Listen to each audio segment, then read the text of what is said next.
Hey everyone, and welcome to a brand new video. Tonight we have 2 hours of horror stories. I hope you all enjoy them. If you do, please be sure to drop a like rating. I'll tell you what, if this video can reach 1,000 likes, my next video will be a 10-hour long compilation. Subscribing if you are new is also very much appreciated. We are very, very close to 130,000. I think it'd be fun to see if we could hit it before the end of the year. Anyways, sit back, do whatever it is that you do to relax.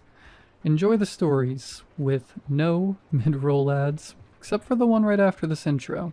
There won't be any more ads after that one. And as always, I hope you all have a great night.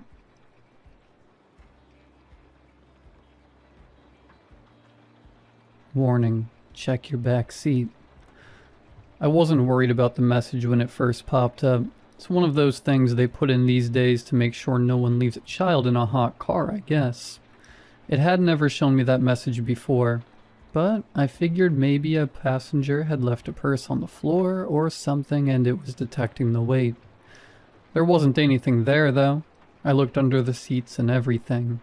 Even ran my hands along the back edge to see if there was a wallet or phone stuck in the crack. I didn't think that sort of thing would set off the alarm, but the car was still fairly new, so I couldn't be sure. Regardless, nothing was there. I'd forgotten about it by the end of the next day, honestly, but when I pulled into my driveway and turned off the car, there it was again on my dashboard. I checked the back seat again. Still nothing. I hadn't had any messages from passengers looking for any lost items either. Maybe this was just a thing the car did. Just a general warning to remind drivers to check the back seat every time they got out. If so, it felt counterproductive. If the warning was there every time, people were bound to start ignoring it. It would just become part of the background. Also, I was sure that the car hadn't been doing this for the first several months I'd had it. On the other hand, this was the sort of change they might have pushed through a software update. There could have been some new legislation. Some lobbying group pushing to have this warning on permanently, like the meaningless parental advisory stickers on music. I looked online that night, searching through car forums and news posts for any mentions of this warning. I couldn't find any indication that it was supposed to be happening every time I turned the car off. In fact, it didn't seem to be showing up for anyone else. This problem was only in my car. Clearly it was just a bad sensor. It was probably still under warranty, but in order to get it fixed, I'd still have to leave it at the dealership for a day, and the warranty wasn't going to pay my lost income for the day off. I told myself I could just ignore it. It was just a single line of text. I'd stop noticing it in no time. I was wrong. Every time I turned the car off, that message glared at me like a dire omen. I found myself obsessively checking the back seats every time I got out, even though I knew I'd find nothing. I vacuumed the car until not so much as a crumb remained. I checked the seatbelt latches. Everything was perfect, but the warning still appeared. I tried ignoring it. I averted my eyes when I turned the car off, but I could feel it glowing from the deactivated dash. See the phantom words printed across the darkness of my eyelids. I walked away from the car without looking in the back, telling myself that it was a waste of time and there was nothing to find. I knew I was right, of course, but I found myself wide awake at 3 in the morning, staring at the ceiling and thinking, what if? I ended up kneeling in the street, in my pajamas, with my phone flashlight on, looking under the seats for something I knew wouldn't be there. The back seat was as empty as always. The warning haunted me constantly. I only saw it when I stopped the car, but I knew it was always coming. I began to watch the back seat constantly, eyes flicking to the rearview mirror, more than was safe or reasonable. My passengers noticed. My rating began to dip, with notes making concerns about attentiveness to the road. My tips suffered as well. Finally, I bit the bullet and took the car in to get the sensor fixed. The warning mocked me as I parked in the lot, daring me to go inside without looking. I wanted to. I knew there was nothing there, but if I claimed there was a sensor issue, and they found a bag or a box or some other physical object sitting back there, I'd look like I was too dumb to have just checked the back seats. I knew I had checked it. I had checked it 1,000 times, but I looked once more just to be sure. I explained my problem to the man at the counter. He typed some notes into his computer and said, "Gonna be a few hours until we can get you in." "That's fine," I said. "I'll wait." "You sure you don't have—" he began. I cut him off more emphatically than I intended. "There is nothing in the back seat. I have looked." All right, he said, raising his hands to placate me. "Just trying to save you some time in case." I went to look again after that. I really couldn't have stood being wrong at that point. It was empty. It was always empty. I knew every crevice of that back seat now. There was nothing there. I sat in the waiting room drinking coffee and playing on my phone. I was inexplicably nervous. I couldn't figure out why. It was just a sensor issue. They would find it and fix it. The problem would go away. It was crazy that I'd waited this long, that I'd let it get to me this much. Finally, they called me back up to the front. "Well, we can't find anything wrong with your car," the mechanic said. "What do you mean?" "There's absolutely nothing in the back seats. I have made very sure of that." "Back seat's clean as a whistle, sure, but we can't get that warning to turn on either. Not without someone in the back seat. It cuts on like it's supposed to with a person back there. But if it's just the driver, it doesn't show." My expression must have been somewhere between disbelief and rage. The mechanic took a step back. "Look, I'll come show you." I calmed myself and followed him out to the garage. He turned on the car while I watched through the window. He let it run for a moment, then turned it off. No message appeared. "See?" he said. "We can replace the part if you want, but since we can't find an issue, it's not going to be covered under warranty, and we've got to take the entire back seat out to do it, so there's going to be a decent labor fee." I ignored him and got into the car. I turned it on and then, with trepidation, turned it back off. For the first time in weeks, no warning appeared. The rush of relief I felt was incredible. I turned the car on and off again several more times. There was no message. The warning was gone. "You happy?" the mechanic asked. "Unbelievably," I said. He shrugged. "Wish they were all this easy." I drove home feeling like I was floating. I hadn't realized how much tension I had been carrying, or how much my car had begun to feel like a prison. The road was broad and open. The day was beautiful. I was free. In my peripheral vision, a light flickered. Something on the passenger side of the car had blinked out. A little orange light I could not remember ever having paid attention to before. I stared sharply at it now, trying to figure out what had been illuminated. It blinked briefly again, or just long enough for me to read it. Passenger airbag off. It stayed on whenever there was no one in the front passenger seat. It was off now. The final short blink could have been anything. It could have been an LED failing, a sensor breaking, any of 1,000 electrical glitches, or it could have been something settling itself into the passenger seat. I pulled over to the side of the road. I left the car running when I got out. I did not look back as I walked away. There was no point. I knew there was nothing in the back seat anymore. I never went back for the car. The police called a few days later. They'd found my vehicle, they said. Some kids had taken it out joyriding. It was in bad shape. So were the kids. They were reviewing the dashcam footage, but did I want a copy for my insurance? I shouldn't have watched it. I knew that before I ever put the thumb drive in my computer, but I had to know. They were laughing at first, whooping and hollering as they sped away down the street, all clearly having fun at first. Pretty soon, though, one of them starts cautioning the driver to slow down. The panic starts then, screaming that the pedals don't work, the wheels won't turn, the doors won't open. All the while, the speed on the display is creeping higher and higher. It ends as you'd expect. I'm sure there'll be questions about why I left my car with the keys in it, whether I knew something was wrong. I suppose the clean bill of health I got from the dealership that day will be useful in proving my innocence. I'm not worried about that right now, though.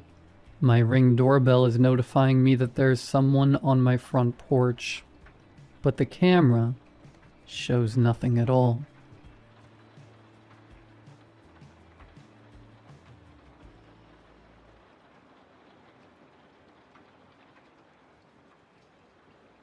Ever find yourself jobless, angry, and fed up? If not, I envy your life.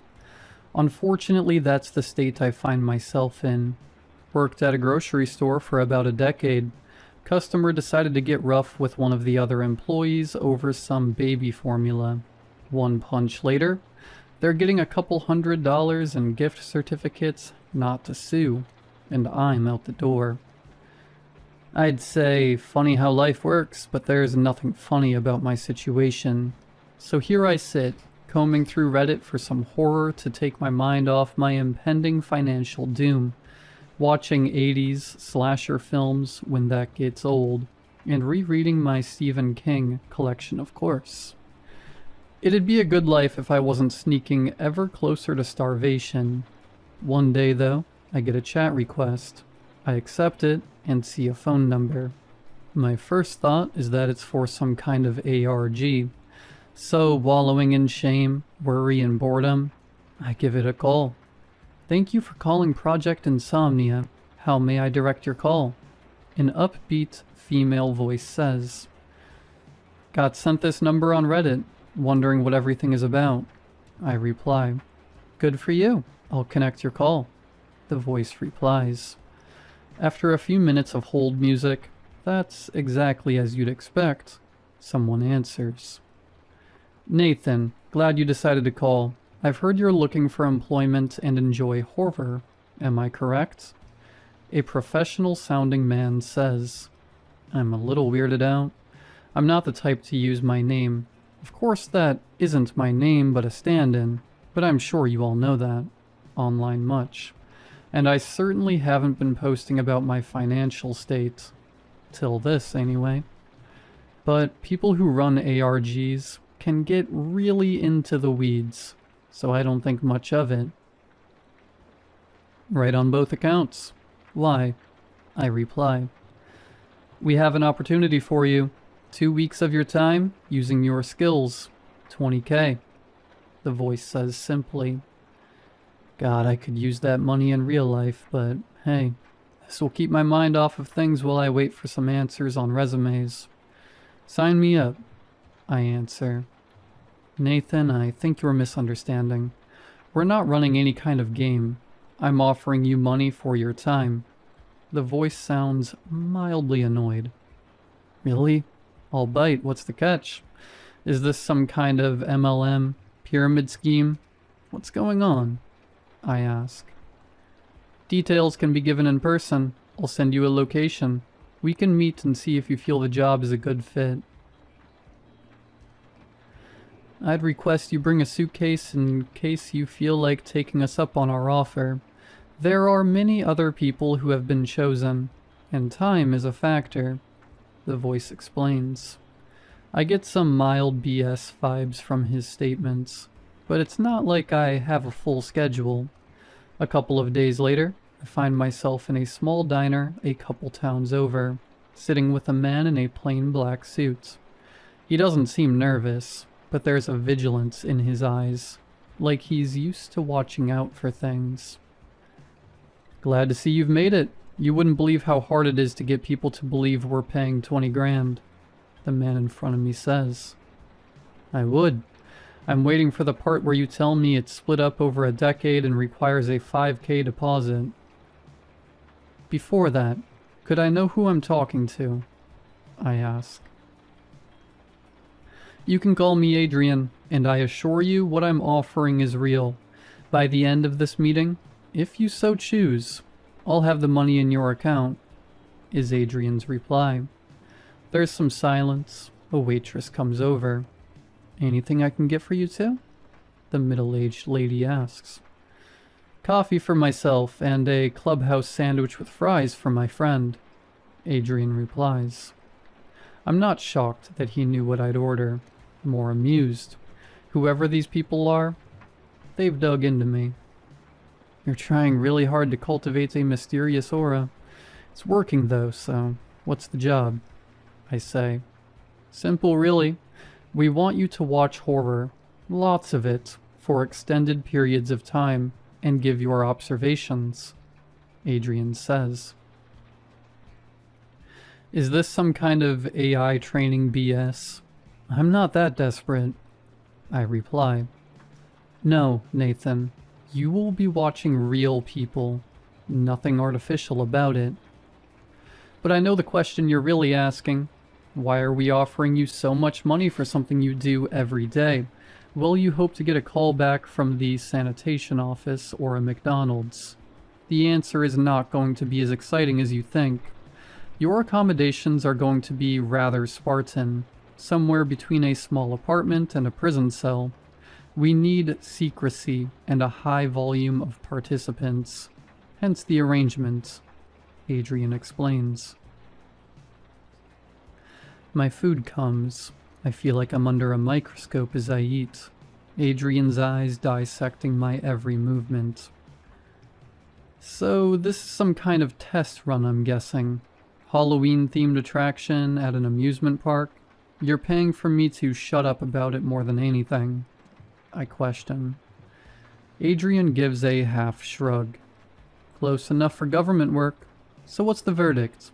I've got 2 more people I have to see tonight, Adrian offers, sliding over a small stack of papers and a pen.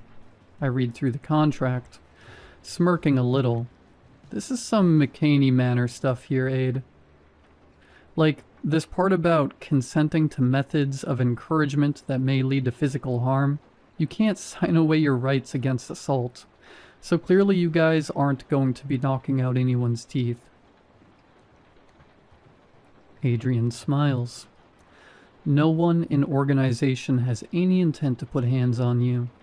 Astute observation, though. If you want my opinion, remove those parts. Just let people imagine what bad things could happen. But all the real bits seem in order. So what about my money? I ask. The grin Adrian gives me should have been my warning sign. But I was too busy getting a notification of $20,000 in my nearly empty bank account. Jesus, Murphy. You weren't kidding, were you? It's like someone tried to turn a submarine brig into a bachelor pad, I say, looking around the small room. There's a bed with thin sheets, a large desk with a few dozen monitors, and that's about it. Enough room to maybe do some push-ups, but nothing more. One thing I notice right off the bat is how the monitors are constructed. Thick, textured plastic leads to the wall, locking each of them in place. They're hardwired into the electrical system, the plugs being reinforced and grounded behind the wall. There's a small vent in the ceiling doing its damnedest to minimize the musty odor of the place. The toilet is what I'd expect, stainless steel and industrial, but at least it's clean. The door gives me pause, thick, steel, and with a slot in the middle. If the project takes off, maybe we will look into making the workspaces more comfortable, Adrian offers. Not like you can make it any less so. But hey, 20K makes it seem a lot bigger than it is, am I right? I reply. Meals are served 3 times a day. We've not found any dietary restrictions in your research on you, but if you have any, feel free to let us know. You may keep your cellular device. but usage in most cases will be seen as contrary to the rules outlined in the contract. Once daily, you will be expected to give a report on what you're seeing on the monitors. Attention to detail is key, Adrian explains. Okay, so this is kind of like a night trap meets escape room situation, I say, sitting down in a small computer chair, looking at the bank of various monitors. There's that attention to detail we're looking for. Watch the monitors, Nathan, Adrian says, closing the steel door. Want to know what I'm feeling? Joy. Yeah, everything is grimy and eerie as hell, but it's supposed to be. I'm alpha testing something or other. An immersive horror game, maybe. I light up a cigarette and immediately notice two things. The first is that all of the monitors are showing 3 different places. About a half-dozen screens apiece, give or take. The second is just how varied these screens are. Some are crystal clear, some are antiques, but all are behind a layer of almost imperceptible bulletproof glass. How do I know it's bulletproof glass? I don't, but it's clear. I can't scratch it, and I can't leave a scorch mark on it. Most of the monitors are dull. A fast food place, a gas station, and the inside of a house. After a while, though, someone comes home. A nice-looking lady, early 30s or so, smartly dressed and coming home late at night. I've been watching paint dry for hours. I'm instantly drawn to anything resembling action. What the hell am I doing here? I say, frustrated as I watch her through an impeccable screen. The house is dark. Her kitchen lights obscure the background. Shadows play like feral cats in her McMansion. I yawn, wondering when dinner is, or for that matter, what time it is. Then I see it on one of the older monitors. Could just be glitches from the ancient tech, but I swear it's a pair of eyes. Subtle, well done. It makes the hair on the back of my neck stand up. But as quickly as they appear, they're gone. The woman turns, looking to where the apparition once was. As she does, her fridge door closes. Whether of its own accord or something else is unclear. Nice, I say, complimenting the scare. Theater or not, my heart's racing. Boring hours flew by like water in a dangerous lake. I'm brought something they assure me is dinner. Meatloaf, heavy on the loaf, nearly green. Green beans and cornbread I debate on keeping to whittle. At least the coffee is decent, and given to me in a 2-liter carafe. I look away when the woman starts changing. I'm starting to think this is live improv, and meeting someone after I've seen them naked seems gross. One lamp on the desk lights her, as she places modest jewelry in expensive cases. There's a noise, a keening wail, and the woman turns around seeing nothing. We're in the same boat. That is, until I look at a smaller, black and white monitor. Standing in front of the woman is a rotten, lanky specter, torn asunder and enraged. Right in front of you! I scream, but she can't hear me. The objects in the room rattle. It's enough to scare the wits back into the woman. She bolts to her bedroom door. The thing, that mournful thing, grabs her by the arm. A sleeve of the woman's housecoat crumbles, the flesh beneath it beginning to wither. She tries to pull free, but the grip of the specter is immovable. She hammers down a hand, and somehow after 3 frantic blows, the spirit lets go, growling in rage. The woman gets distance between herself and the ghost, but the undead doesn't bother to move. Small furniture flies like it's been caught in a tornado. Windows rattle and fracture, sending broken glass in waves onto the carpet. The woman takes a wrong step, lacerating her foot. She holds on to a banister for support. The ghost laughs. The woman rises as if she's been picked up by one leg. She's screaming now, begging. Blood pours from her torn foot into her eyes. The spirit dangles her in midair. Her arms begin to twist and warp, snapping and breaking. I try to cover the speaker, but it's no use. I hear her pain. For a moment she's still. Then, defenseless, she falls. The feed on that set of monitors cuts out, and I'm jarred back to reality, sweat beading, nails digging into the armrests of the cheap chair. Well done, guys. I'm not usually one for ghost stories, but that was damn near worth the time, I say to whoever is keeping tabs on me. A few more hours of staring at the screens and there's a loud klaxon, jarring in the small room. The monitors shut off and a pre-recorded voice says, "Now begins your 10-hour rest period." There's a handful of reasons I have trouble falling asleep, not the least of which is the amount of coffee I've had. A close second, though, are those noises. I've watched everything from Psycho, great, to a Serbian film, horrible, and not once has audio stuck with me so much. I'm woken by that same eardrum-punching tone. Before I can brush the sleep from my eyes, a breakfast is shoved through the slot in the door. It's about as well made as dinner was. More coffee, and half a cigarette later, I hear a voice from an on-scene speaker. "Hey, Nathan," the voice says. I can hear paper rustling. "That's me," I reply. "Hi, call me Percy. I'll be asking you a few questions about what you watched the previous day. If you have any for me, by all means let me know." The voice is level, friendly. "I was expecting Adrian, to be honest," I say. Percy laughs. This is a little below his pay grade. I'm just a guy working a job, like yourself. But nicer digs. I'm also not making 2K a day. I smile. "So what do you want to know?" I ask. "Well, I'd like for you to give me your overall impression of what you've seen, with particular attention to things that stood out, or may have seemed odd," Percy replies. "The format is neat.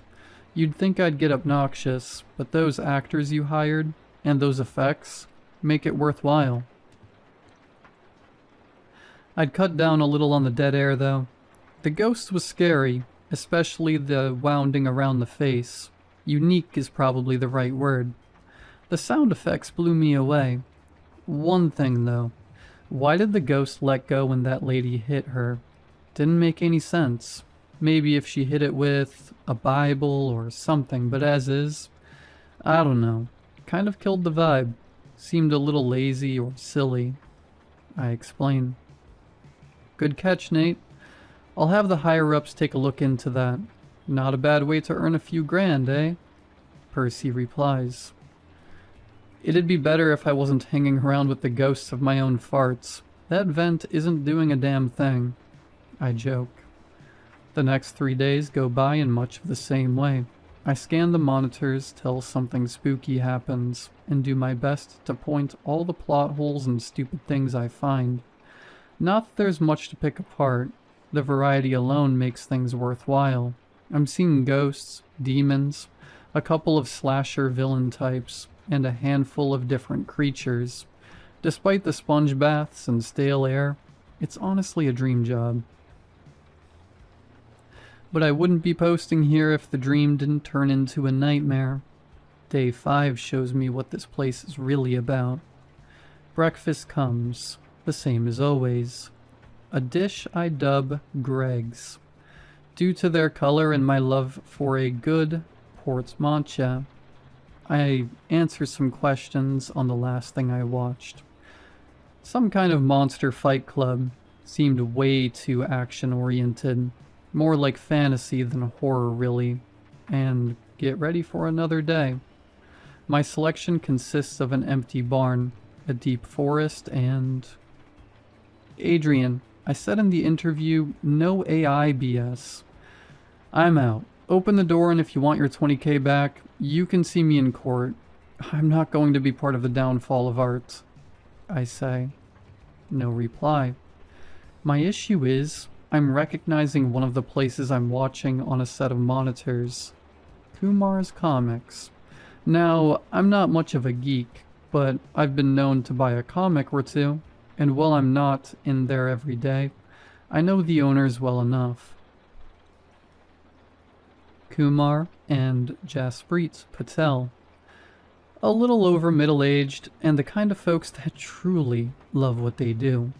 There is no way, other than some kind of generative special effects, I'm watching them. Guys, I'm serious, I say. I try to sound enraged, but I hear the anxiety in my voice. It's 20K, I whisper to myself, justifying tossing my artistic morals to the wind. The more I watch, the more people I know I see, the more I'm actually impressed.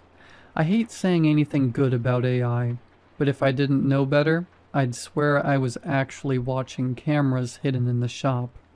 The longer I watch, the more I think that this can't just be some kind of special effect. I'd try to shake the thought, but as the hours slowly tick by, it's all I can think about. But what can I do? How could I prove things one way or another?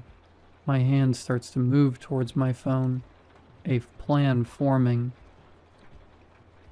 The second I grab it, a loudspeaker, distorted voice hits me like a slap in the face.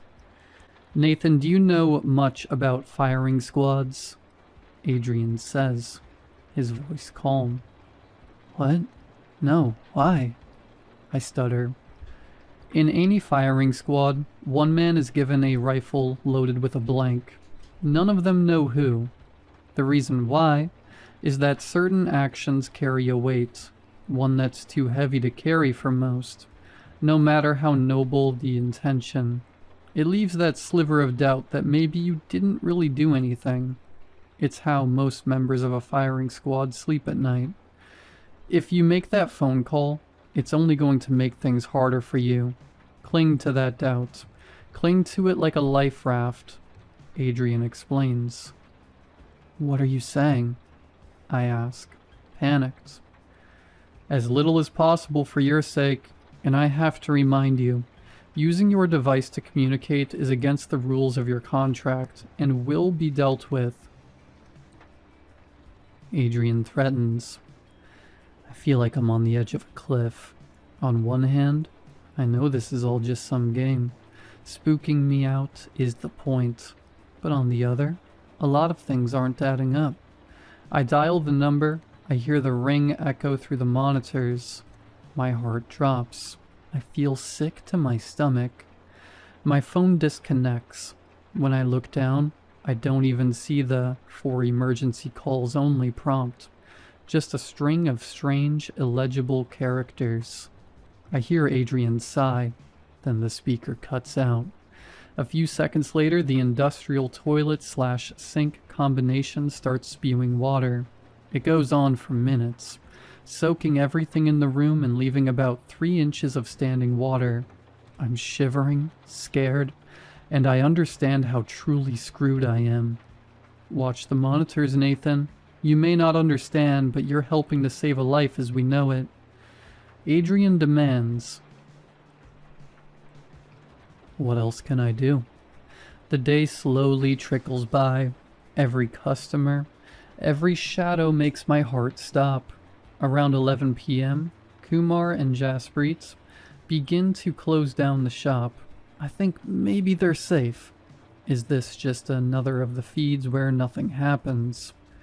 No one likes being proven wrong, myself included. The door wasn't locked. A short, stocky man in a dragging raincoat and beat-up fedora walks in. Sorry, buddy, store's closed. Open up bright and early tomorrow, though, Kumar says. The man ignores him. The stranger's faded plaid coat catches on a set of action figures, knocking them over. Sir, show a little more care, please. Jaspreet says, nicer than necessary. The stranger laughs, mockingly. I catch an angle of his face, pale, rotund, and full of small lesions. They look almost like burns, but as he grins I see it. Each of his teeth are small clusters of wire. Get out! Run!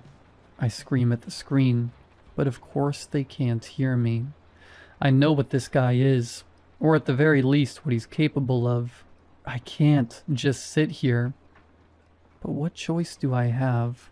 Yesterday, I'd probably said he's the worst thing I've seen. He's not really scary, and his gimmick seems tacky. The thought makes me sick to my stomach. The callousness I've viewed people's trauma with. I vomit. The noise it makes in the standing water makes me retch a second time. Okay, Dick Tracy. Time to get out of my store before I call the cops. You have 10 seconds, Kumar says in a commanding tone. The stranger snickers again, then turns to Kumar and his wife. I don't speak Hindi, but the squat man does. What he says shocks Kumar enough. He picks up the phone and dials 911.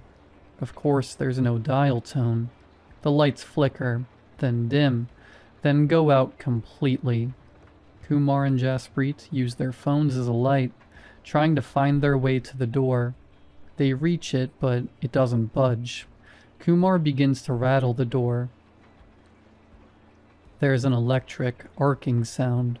Then above them is a twisted grin made of arching wire. I don't catch most of the violence. By the time the stranger sinks his teeth into Kumar, they both dropped their phones. The feed cuts out. I feel lightheaded, like nothing is real. But it is.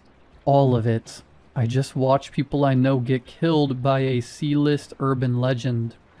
I don't sleep. By the time I hear Percy, I'm staring angrily at a wall. Hey, I've got about 10 seconds to talk. You need to think about this like getting drafted into a world war. It sucks. It's going to change you. But it's for the fate of the world, Percy says, his voice panicked. Why the hell are you doing this? Why are you killing people? I scream. We're not. Every place you're watching is the result of months of research, and even then, it doesn't always pan out. But the higher-ups, they don't mess around. Do your time, get out. Don't let anything get in the way of that, Percy pleads. From then on out, things don't feel interesting or exciting. Knowing what I know, the violence hits home. It messes with my head. The worst are the stupid ones. The kind of things I'd share with my friends for the sole purpose of mocking the writer. Something about a creature or spirit that can be accurately described as cringeworthy. Taking someone's life is shocking and dismal. Then there's the cell itself. After the first day of standing, water spots of mold and veins of mildew start to develop on the walls. A couple of days after that, I've got a cough that won't quit. It's my second concern beyond what I believe is a case of trench foot. Things are miserable. Torture, really. By day 10, it's all I can do to focus on the screens in front of me. I'm running a fever. One of my toes is turning a foul shade of green. That morning's breakfast comes with a familiar-looking stack of papers.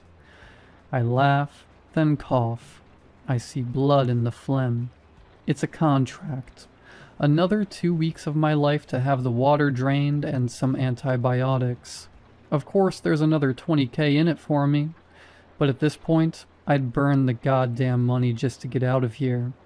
But truth be told, I don't know if I'm going to last another 4 days without medical attention, and air without spores in it. I sign. Of course I do. It's not like I have a choice.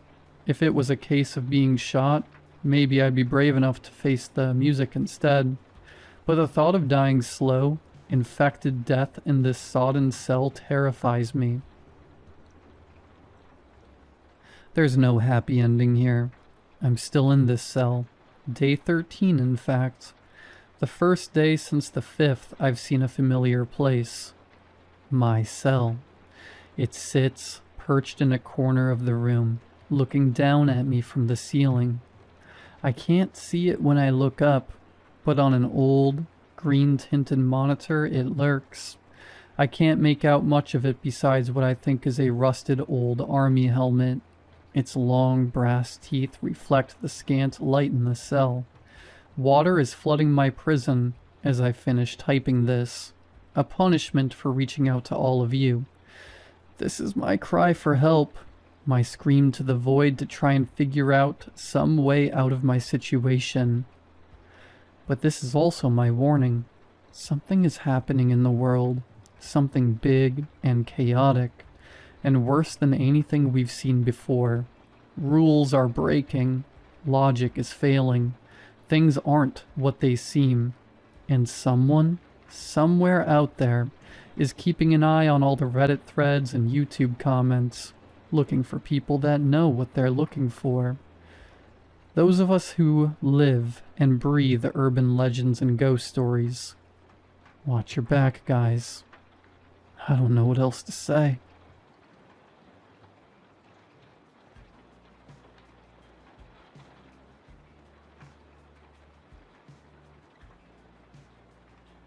My name is Celine. The title of this post is something I have whispered to myself for over a decade, but never dared to type out. People worry about your mental health when you talk about ghosts. They worry even more when you tell them you are living with one. But I'm 36 now. I'm established, I'm stable, and I'm far enough away from the event to look at it clearly.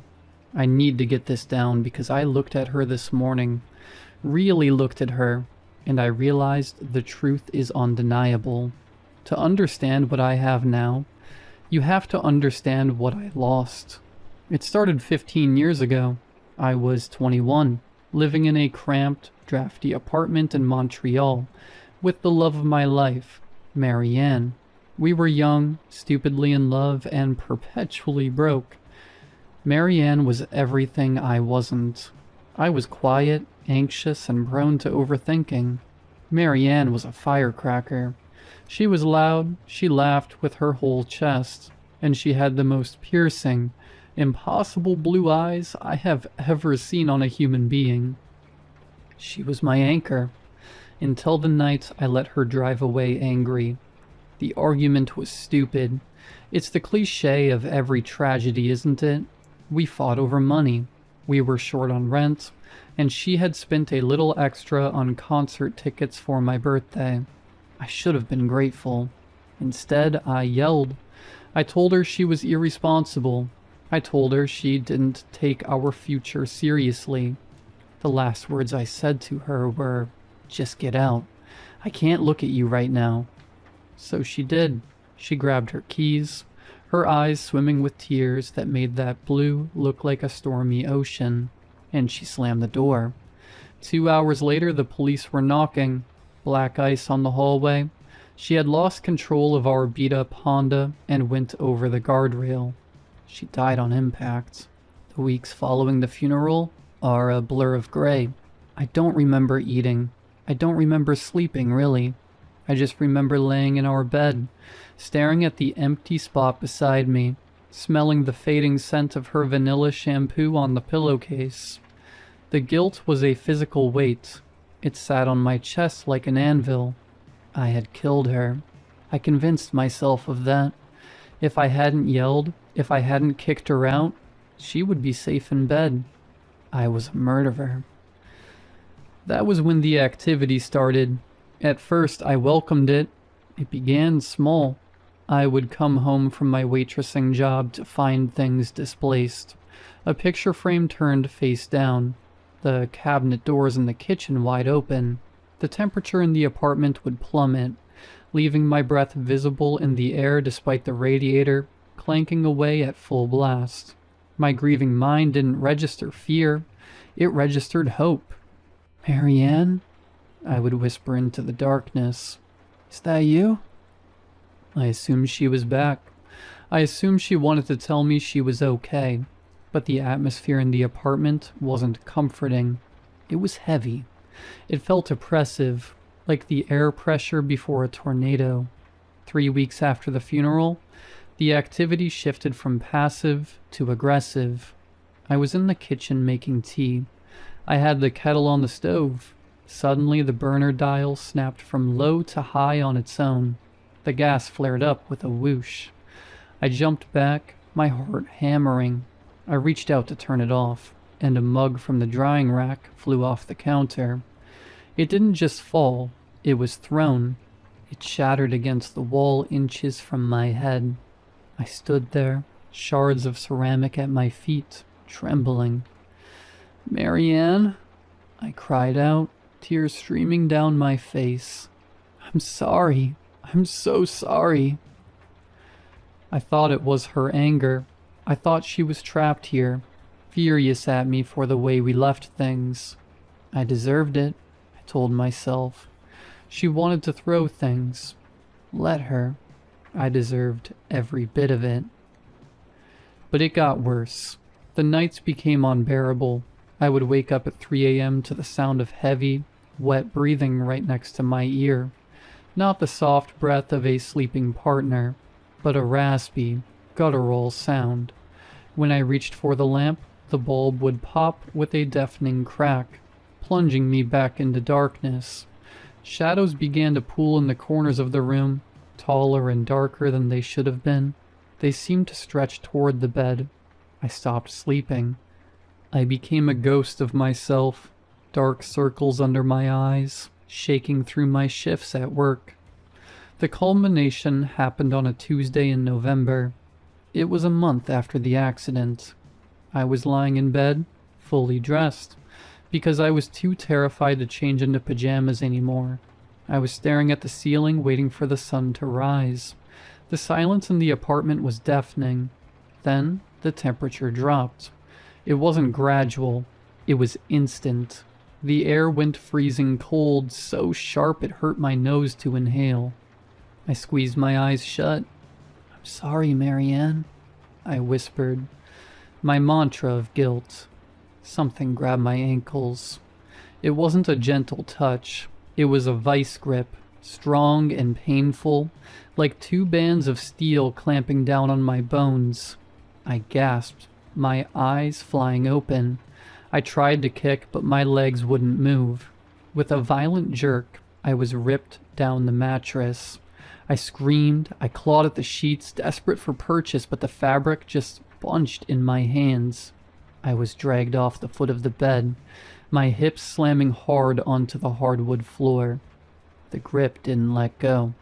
I was being pulled across the floor of the bedroom, toward the open closet door. The closet was a gaping maw of darkness. "Marianne, stop, please!" I shrieked. I grabbed the leg of the heavy oak dresser as I slid past. The friction burned my palms, but I held on. The force pulling my legs was immense, threatening to dislocate my hips. I was sobbing, hysterical, kicking wildly with my feet against empty air. Suddenly, the grip vanished.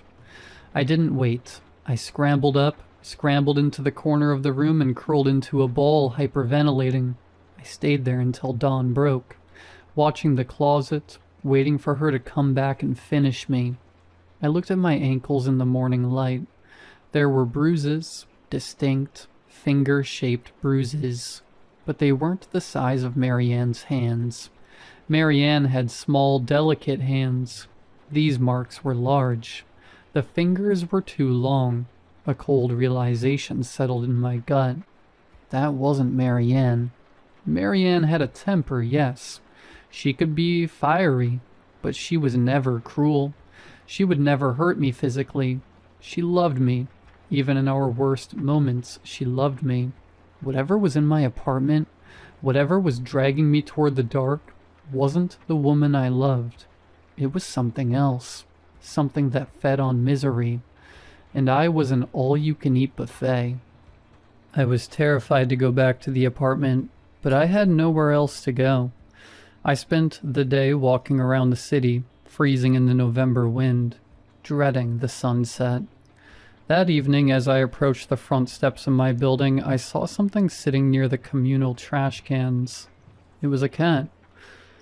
It wasn't scrounging for food, and it wasn't fleeing from the noise of the street. It was sitting perfectly still, its tail wrapped neatly around its paws, watching me. It was a calico, mostly white with patches of orange and black. I stopped at the bottom of the stairs. The cat stood up and let out a soft merp sound. It walked right up to me, winding through my legs, rubbing its cheeks against my shins. I reached down automatically to pet it. The fur was soft, surprisingly clean for a stray. Then the cat looked up at me. The breath caught in my throat. The eyes, they were blue. Not the greenish yellow or amber typical of cats. They were a deep, striking, impossible electric blue. They were her eyes. I fell to my knees on the sidewalk, ignoring the cold concrete.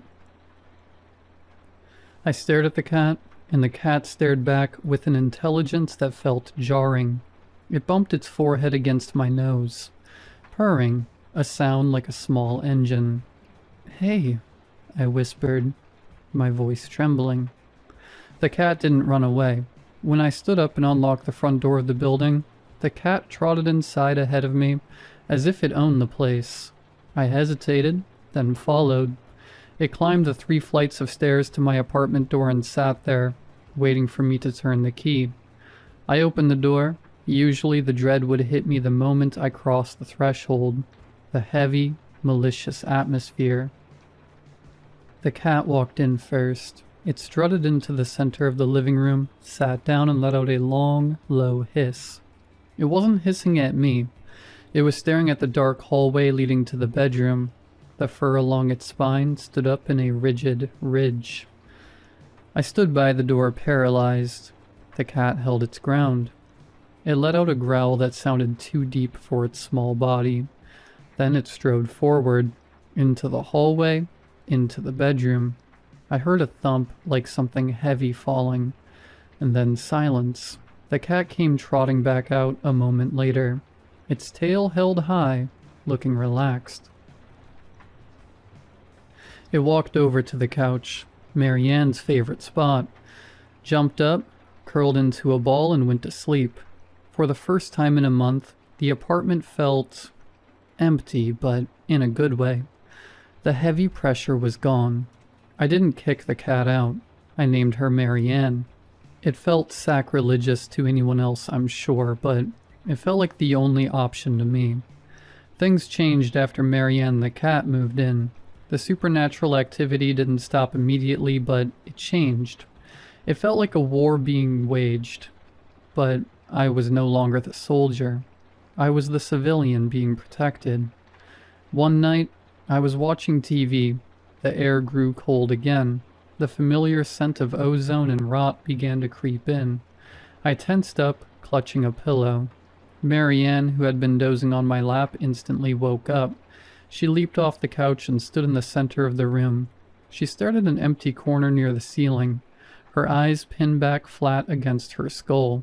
She let out a scream, that specific, yowling caterwaul that cats make when they are about to fight. The lights flickered. The TV turned itself off. Marianne launched herself at the wall. She literally ran halfway up the drywall, claws out, swiping at the empty air. I saw, and I swear this is true, a dark, misty shape recoil from her. She landed on her feet and hissed again, spitting, her blue eyes blazing. The cold air dissipated instantly. The TV flickered back on. Marianne sat down, licked her paw, and looked at me as if to say, "It's handled."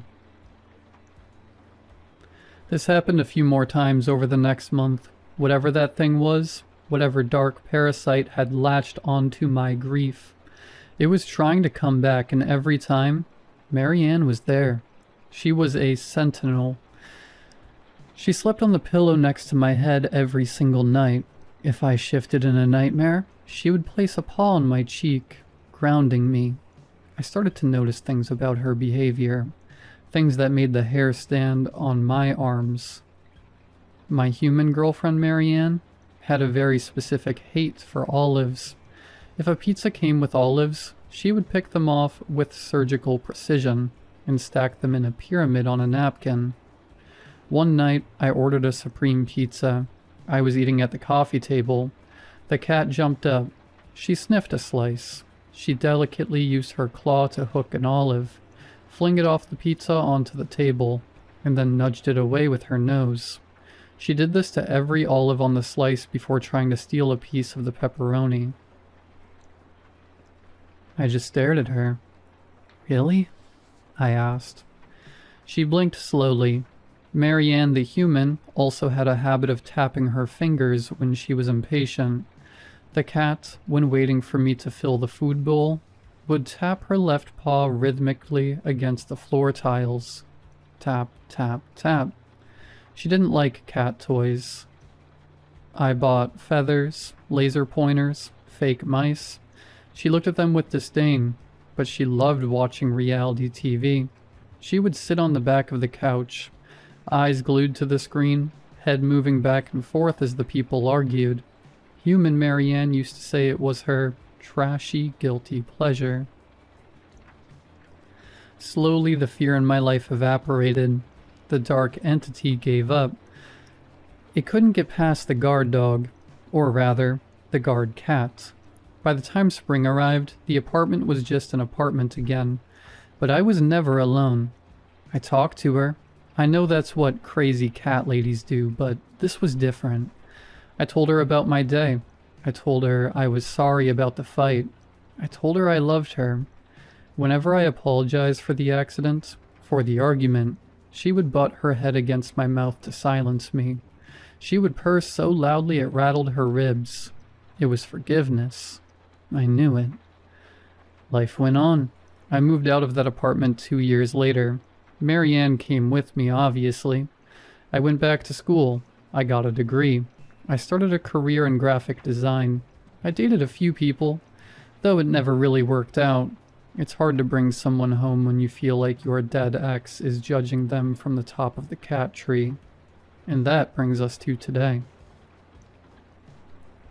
I was sitting on my porch this morning drinking coffee. Marianne was sunning herself on the railing. I realized the date, October 14th. It has been exactly 15 years since the accident. It has been 15 years, minus 3 weeks since I found the cat. I looked at her. 15 years is a long time for a cat. A cat at 15 is usually slowing down. They have gray hairs around their muzzle.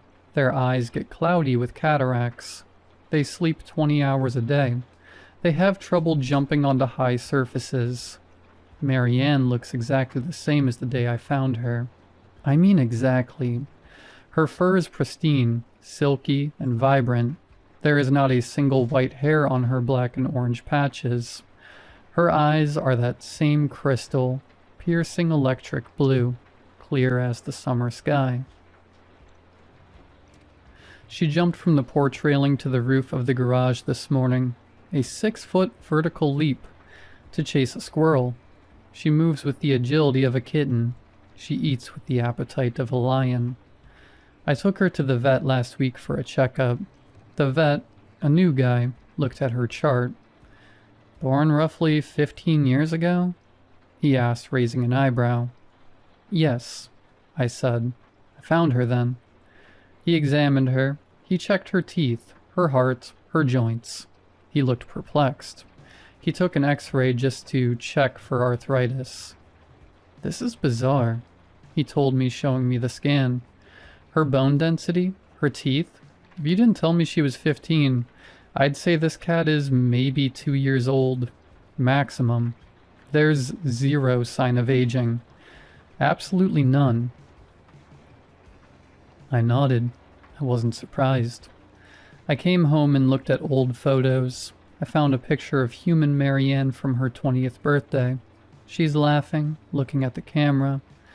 The look in her eyes is defiance and joy mixed together. Then I looked at the cat, sitting on my desk, watching me write this. I don't think she's a cat. I mean, she is a cat biologically, I suppose.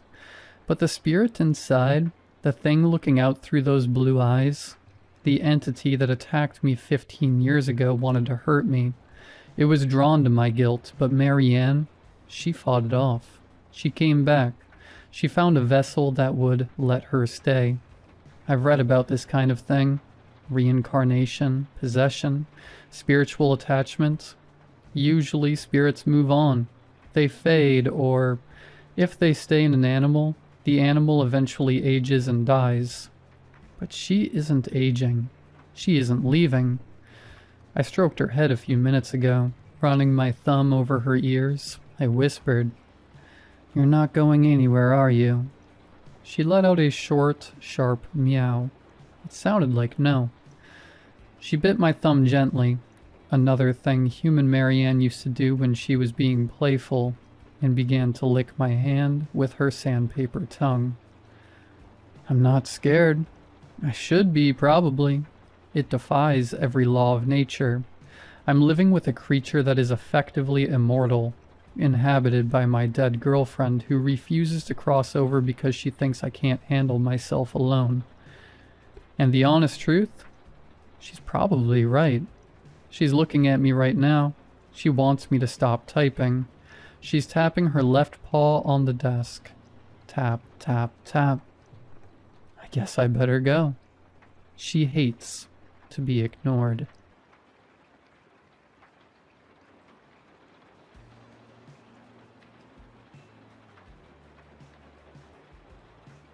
It is just a kid's book.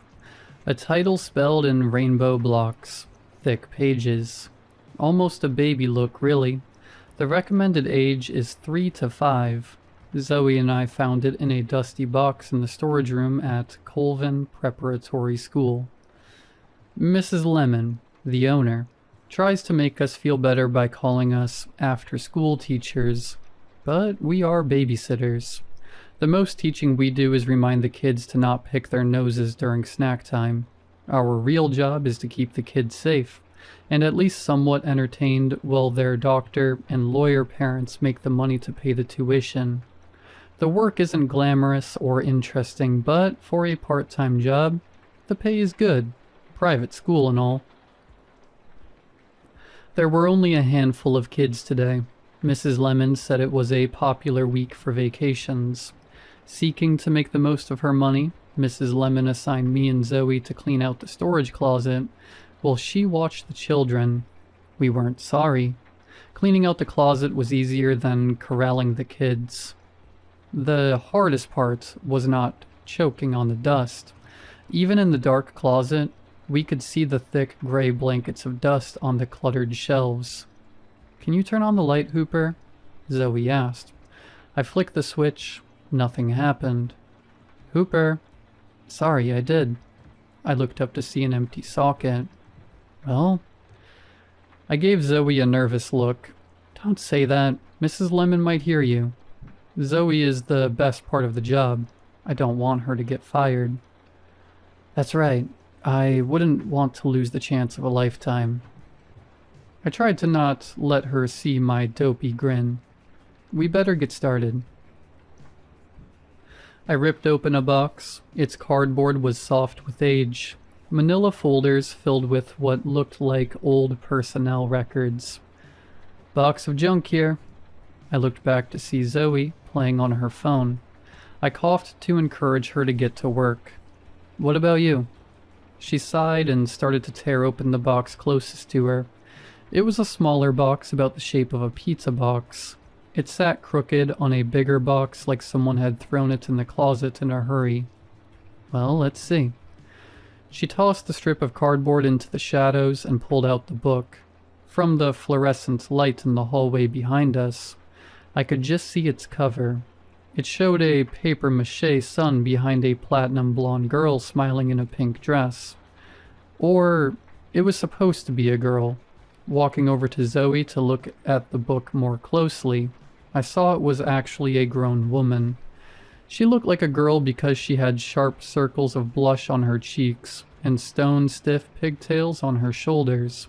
Her toothy smile looked like it hurt. "What the hell?" I asked. Zoe didn't seem to notice how wrong the book was. She laughed at it like it was a tacky knick-knack. "Oh man, how long do you think this has been here? It's probably older than Mrs. Lemon." Put it down. Let's get back to work." Hold on, we have to read it." She sat down on a box and gestured for me to sit in front of her. I sat. I have never been able to tell a girl no. "Okay, quick." Zoe started to read like she was back in the classroom, trying to calm down a mob of kids. She turned the cover towards me with a dramatic flare. I looked away. The woman's smile was too bright. The National Television Network presents Sunny Sandy. I should have ripped the book from her hands right then. Meet Sunny Sandy. Sunny Sandy lives in Sunnyside Square, where the sun can never stop shining. Sunny Sandy is a good girl. She is always sunny. She is never sad, or angry, or tired, or hungry, or scared. That would be bad. Sunny Sandy is a good girl. She is always sunny. Always. By the time Zoe read always, the hairs on my neck were standing straight. I breathed a sigh of relief when she closed the book. I expected to see her sharing my fear, or, knowing Zoe, maybe rolling her eyes. I did not expect her smile. "How precious," she cooed. "Wasn't that precious?" Her eyes were harsh rays of sun beating down on me. I stood up to escape the heat. "Not particularly. Let's get back to work." I went to take the book from her. She held it tight. "Now, don't be silly, Hooper. We're going to read it again." She took my hand and tried to drag me back to the ground in front of her. The iron of her smile matched the iron of her grip. "Like hell." I snatched the book away from her. When she tried to hold on to it, she fell backwards over the box she had been sitting on. In the cramped closet, there wasn't enough space between her head and the wooden shelf. Her head cracked on one of the crossbeams on her way down. I dropped the book and rushed over to her. She was lying in a slump between the box and the shelf. Her arms and legs were stuck up like she was an insect on its back. Blood rushed from the crack of the back of her head. I couldn't see the wound, but the red pool told me it had to be deep. Through all that, she held her smile. "Come on," I shouted. I lifted her into my arms. "We have to get you to the hospital." Her voice was perfectly calm. "Thank you, Hooper. That's very kind of you." I took her to Mrs. Lemon, who drove her to the hospital. Between the crack on the wood, and when I laid her in the passenger seat of Mrs. Lemon's pickup truck, Zoe never stopped beaming. I watched the kids until their parents came for them. I played pretend with them to stop my mind from imagining what might be happening to Zoe. I didn't want to go home at the end of the day.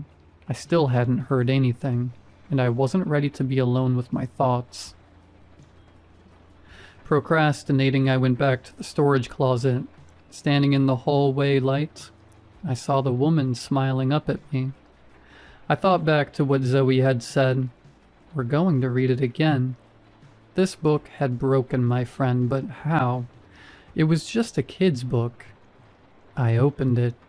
The first few pages were as boring as any other kid's book from the 90s. Pictures of the woman walking through a cartoon town square, then down a brick main street. Then they turned wrong. On the page with the words, "She is never sad," the woman stood over a striped cat with a collar that said, "Mr. Tiger." The cat was dead. Another picture showed her sitting in a country church pew, beside a woman dressed in black. In another, she sat in a closet smaller than the storage closet around me. It looked like she had not bathed or been outside in days. On the last page, the one with the words, "She is always sunny, always," the woman was lying in a coffin. She still wore pigtails in her hair, and she still smiled, the same smile I had seen on Zoe's bloody face. I feel like Sunny Sandy is inside me now. She's watching me to see if I behave. I'm not sure how long she'll let me write freely, so I wanted to post this here where I know people will see it. I wish I was fighting back tears. Or a scream, but if you were looking at me, you'd think I was reading a love letter from Zoe. I look peaceful. I am scared. Very scared. Happy Hooper is a good boy. He is always happy. Always.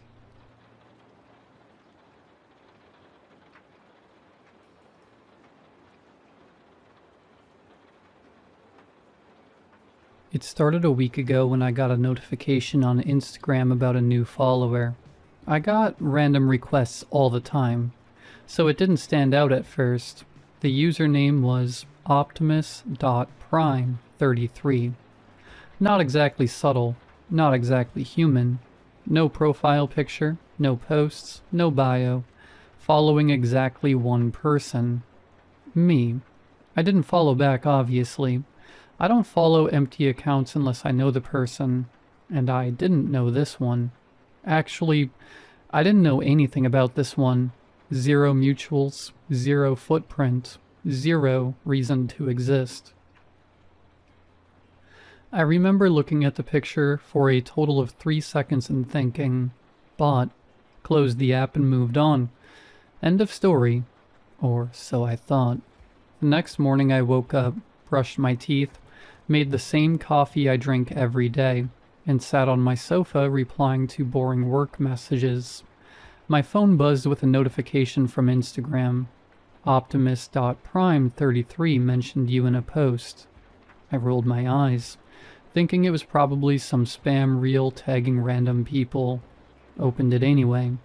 It wasn't a reel. It was a photo, a picture of my building. My building. Not a stock photo, not something anyone could Google. My actual building, taken from the street. The angle was unmistakable. My floor, my balcony railing, the light from my bedroom window, everything. Caption, you're still here. I remember sitting there staring at my phone thinking, who is this? I clicked the profile again. Still private, still no posts except this one, still following just me, still no followers. It felt like a blank mask staring back. I tried blocking him. Instagram behaved like it would. User blocked. But when I refreshed the page, the account was still there. Nothing changed. I tried again, same thing. The account clung to me like glue. I shrugged it off and went to work because honestly, I wasn't about to lose my day over some idiot with a Transformers username. Later that afternoon, another notification. Another tag. This time it was a picture of me, walking to the lift. Taken from the lobby. The lobby was empty when I left my apartment. I'm not imagining that. I didn't see anyone standing near the stairs or pretending to scroll by the wall. It was dead quiet. But the photo was taken from the corner, the exact opposite corner from where I was walking. The caption said, "You don't notice anything." That pissed me off more than it scared me. I commented under the post, "Who are you?" He replied instantly. Not a second of delay. Just a smiley face. I felt the hair on my arms rise. I don't know why that stupid smiley hit so hard, but it did. Something about the way he responded so fast. Like he was waiting for me to ask. I clicked unfollow out of pure irritation. All his posts vanished instantly. Like his profile wiped itself clean the moment I cut the link. When I followed again to check, he accepted immediately. No delay. Almost like he had been staring at his screen waiting for me to click the button. 2 days later, I woke up early from work. Earlier than usual because I had a meeting I didn't want to be late for, and I found another tag. A screenshot. My old Facebook profile. Like ancient old. Photos from college, cringe moments I'd forgotten I posted. People I don't even speak to anymore. He scraped something from an era of my life I barely remember and posted it like some kind of digital trophy. Caption: always liked this one. Liked what? The picture? Me? The life I had back then? I didn't know, and honestly, I didn't want to think about it. I started to get uneasy. Not terrified yet, just annoyed and unsettled. Like when you know a mosquito is in your room but you can't find it. Yesterday it escalated. I left work, walked toward my bike parked near the gate like always, and my phone buzzed. Another tag. A picture of my bike, same angle I see it from when I walk up to it, taken moments before I got there. I scanned the area thinking maybe some idiot from the office was messing with me, but nobody was standing around. Nobody was hiding behind cars or pillars. It was just empty. Caption: you really don't know me. Yeah, I don't. And that was the problem. Last night I sat on my couch for 2 straight hours scrolling through my memories trying to place him. School? No. College? No. Office? Definitely not. A friend of a friend? Nothing. A random neighbor? No. Someone I pissed off years ago? No idea. There was nothing. No connection. No shared history.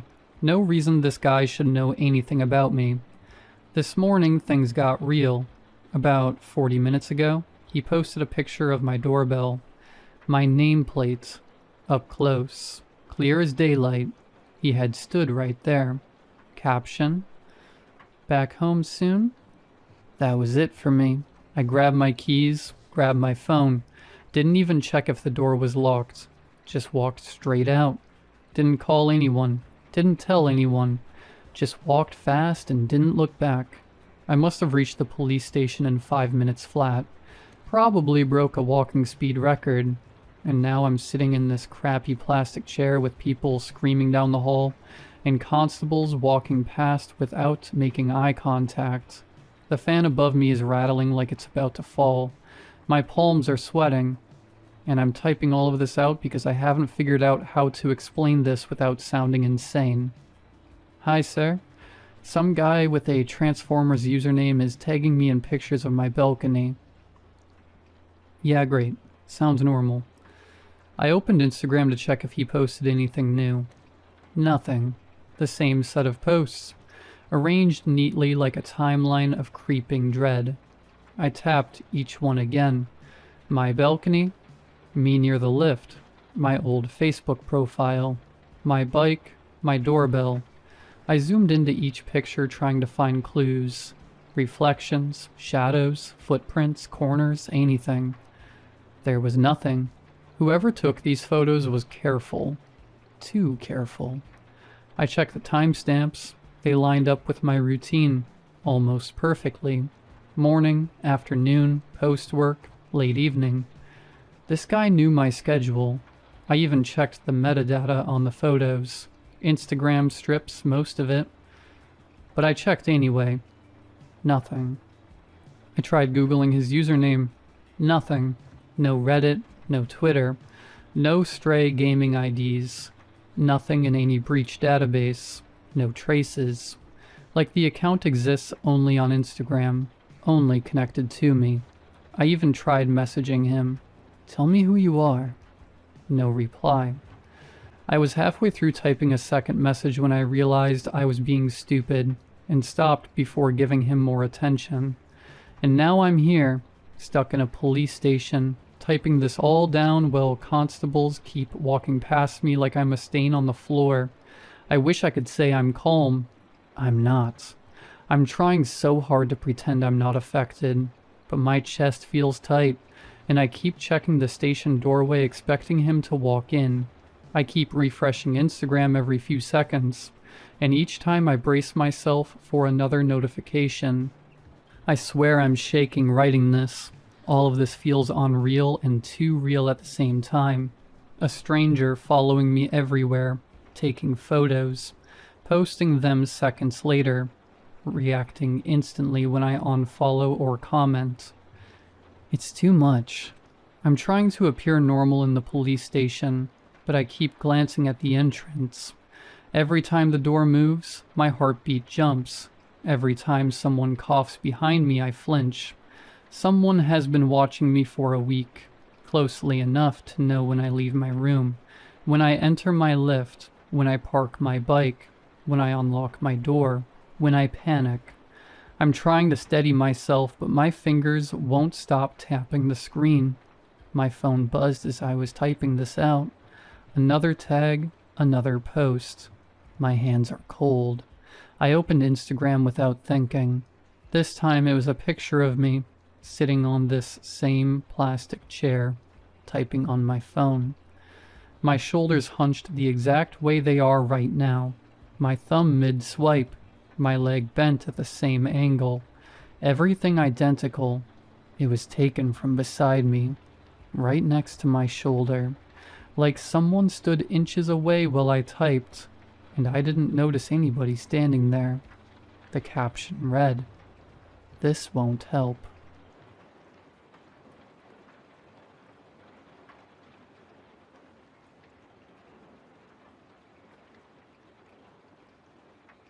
I was 9 when Dad began to crawl. I remember the summer had been a particularly long one, or at least it felt like it. It was one of those years that didn't go the way you expect years to go.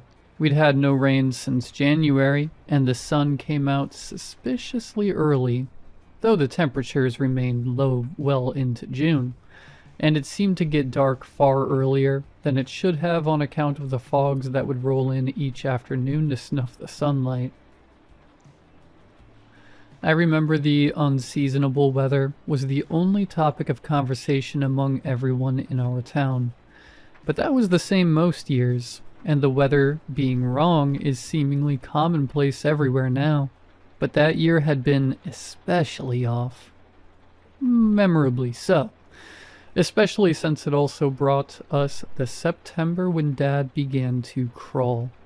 It wasn't as strange as it sounds, at least not to us. We grew to accept this new way of things quite readily. That was just something he did now. My dad was prone to change, though perhaps no more than anyone else outside of the madhouses. Sudden diets, interests, and hobbies that disappeared as quickly as they'd begun. Changes in style. The hat phase, famous to us. And he was in a habit of growing his hair long before shaving it all off and starting again. A little less growing back each time it came, though. If you were to look through our family photographs, you'd be forgiven for thinking a different man assumed the role of Dad each year, and, figuratively speaking, you'd be right. He was difficult to know. Not because he was especially guarded. If anything, he was rather open and forthcoming for a man of his era, but because of his variability. It's not that he wasn't a genuine or earnest man. I very much think he was. But he was multiple quite different, genuine, and earnest men all in one lifetime. My mom would jokingly say things like, "That's the man I married, all 12 of him," whenever he appeared with a new look or hobby or deeply held conviction about something. It didn't seem to bother her much, which I suppose is a good thing. To this day, I feel a great deal of envy whenever friends or people I meet describe their dads, even if the characterizations are usually negative. Everyone seems to resent their dads, the drunks, the abusers, the evangelists, but they invariably knew them, even the worst of them. But my dad was my dad. I knew that much. And one day, my dad started crawling. I don't remember there being a clear point in time where he stopped walking, but nor was it a gradual development. It was a shift straight from one way of things to the new way of things. Dad crawled now. When he moved around, he crawled on his hands and knees, not like a dog. He crawled like a human adult male would crawl. If he needed to move fast, he'd arch up and use the balls of his feet to propel himself instead of his knees. Everything else was the same at first. He'd still talk to us normally, still do his chores and errands, although where once he might have been able to reach a high-up cabinet, for instance, he would now climb his way up to it if he could, and as far as any of us could tell, he still loved us just the same, and we loved him too. I don't remember there ever being a situation where I felt embarrassed by him, even when he'd go out and about in town like that. I was getting to the age I was beginning to be embarrassed by a lot of things, and I'd even started having my mom drop me off around the corner from school so nobody would see us together. For no good reason at all. My mom was a perfectly normal-looking woman who dressed normally, behaved normally, and drove a normal car. It's just that sort of age where you resist being judged on what your parents are like. What, as even young kids suspect, you'll inevitably become. Yet despite my ordinary squeamishness about being associated with my parents, I had no such misgivings about Dad walking around with me on all fours. I don't remember anyone mentioning it, no strange looks or loud whispering, and none of the kids at school ever brought it up, even the ones who would routinely wield any reachable tool to degrade and humiliate me, to make me feel like less of a person than I was. In hindsight, it seems very odd that my crawling dad barely raised a glance, though I suppose it was not the oddest thing about that year. One thing that was nice, refreshing even, about my dad crawling was that it seemed to have stopped him developing new uncharacteristics.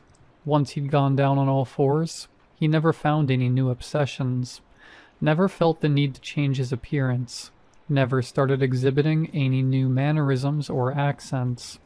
It was as if all of that experimentation had just been a long process of discovery, trial and error leading him towards his final form, his final truth, that he was meant to crawl the earth rather than walk it.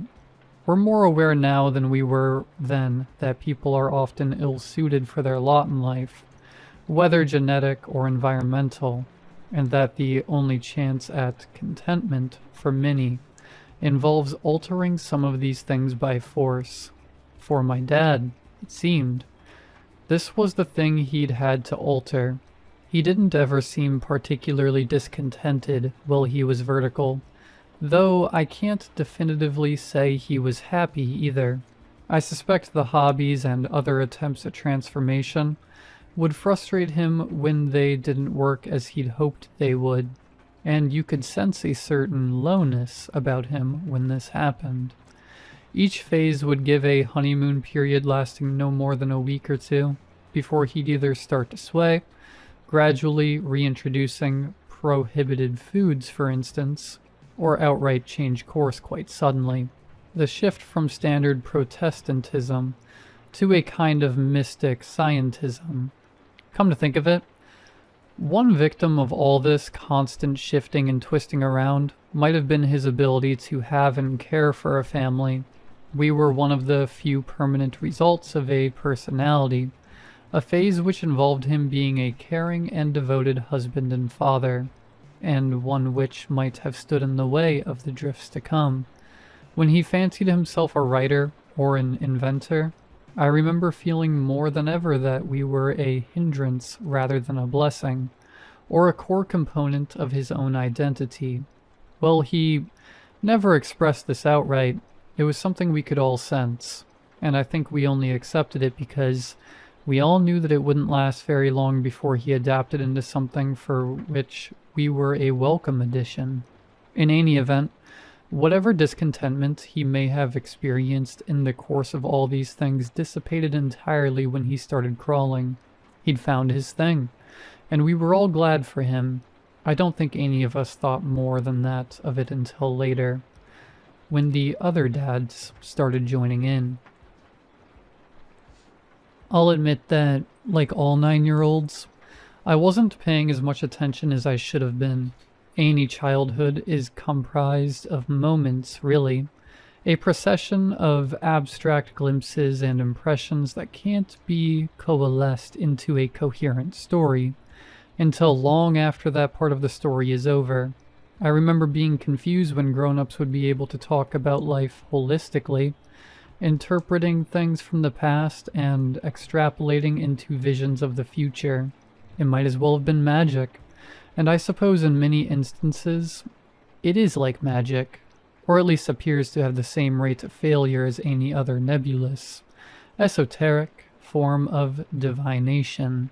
And though I believe I am able to recount the events of that winter in a way which represents the truth of what they were and the implications they might have, I suppose I can't be sure either. All I can do is try to remember the least of what it was, something no one else seems fit or willing to do when it's brought up. Our town was a family town, in the sense that people between the ages of about 18 and 35 didn't really exist there. You were either a kid or a parent, or a grandparent. The kids would often leave as soon as they were able, and stay gone until they were old enough to come back with a family. Who could blame them? There were precisely 0 avenues of establishments in the town itself, where you weren't under the constant glance of sensible adults. As such, we were forced to develop and explore our independence out in the insecurity of wilds that immediately surrounded the town. Scattered throughout the woodland were gravel pits, disused shacks, and abandoned vehicles. The woods were our town. We made it ours. Indeed, so complete a microcosm of society it became, its own machinations. Rules and class systems were organically and spontaneously established. Certain landmarks held functions, and there were areas which were de facto off limits to those in the wrong circles. You knew, for instance, never to hang around the burned-out camper van if you weren't one of the Delaney brothers' crew. For kids my age, anywhere north of the mile-long creek which ran through the densest part of the forest, and whose water was discovered to be the source of the unusual prevalence of ocular cancer in the town's children, was unfriendly territory. That was the area in which the activity of older kids would transpire: drugs, revenge, and nascent, fumbling sex acts. I say this simply to emphasize that there were essentially 2 towns.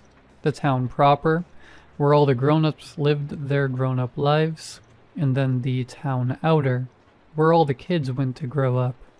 Any man, any full-grown adult male in the town was a dad to at least one of the kids there, with minimal, insignificant exceptions. No need to expound upon the one childless man who briefly occupied the role of town librarian, or the childless male couple who lived together in the nice part of town. Neither were there long enough for it to matter, and your guess as to why they left is probably the correct one.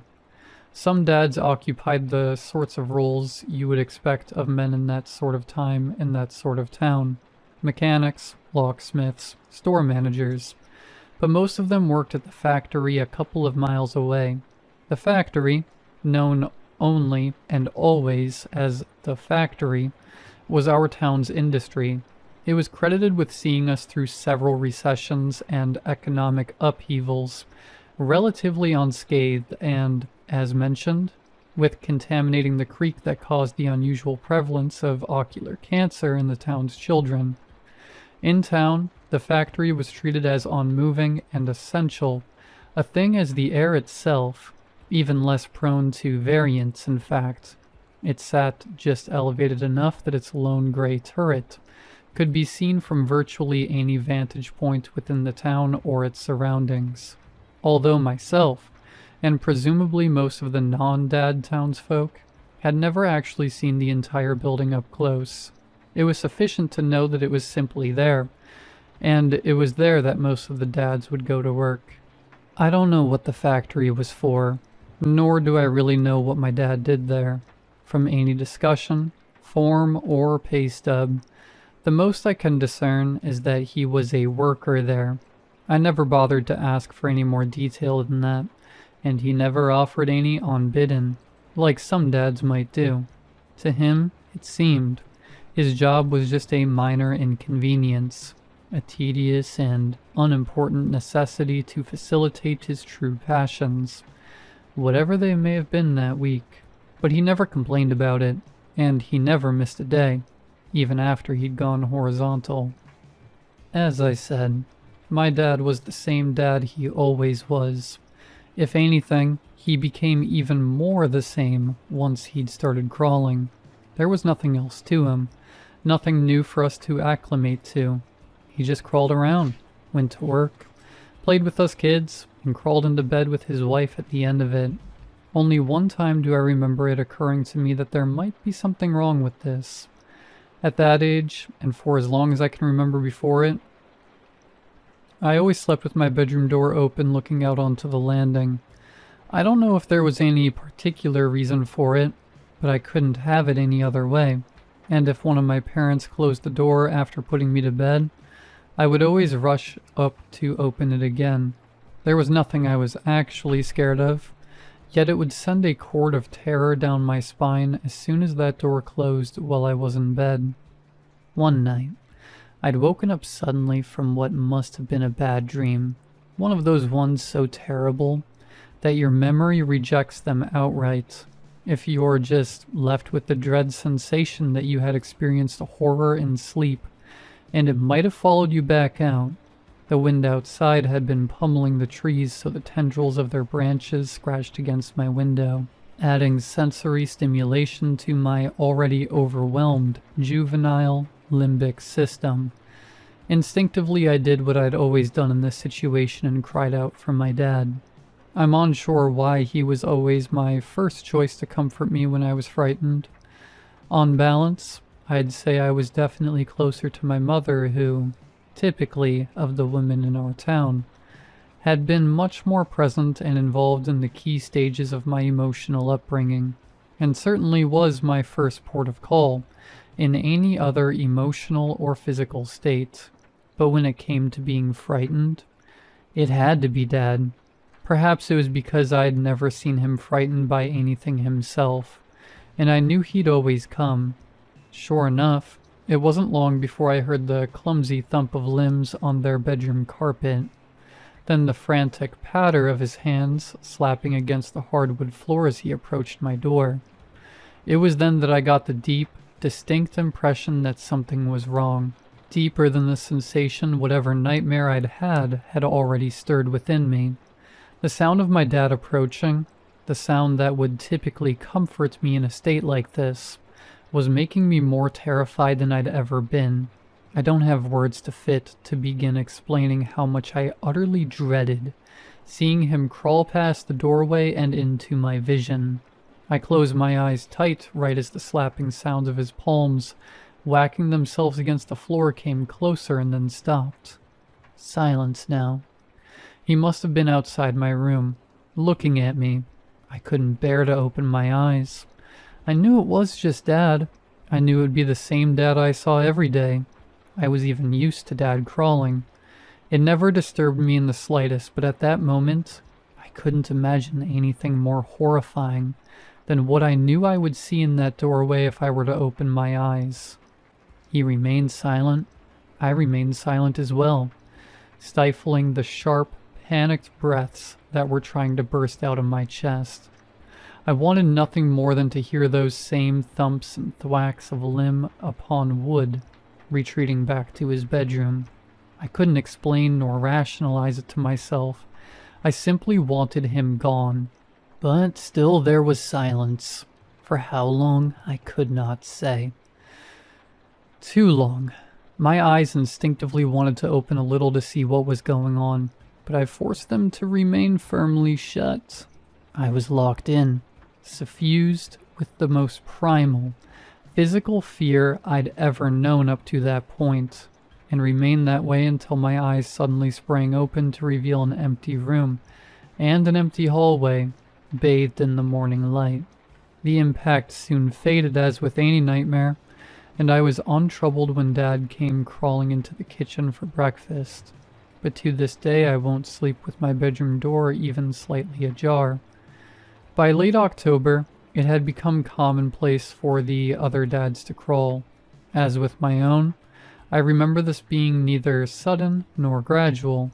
I'd first seen one dad crawling down the main street, a thermos clutched in his free hand, and simply thought, not much of it.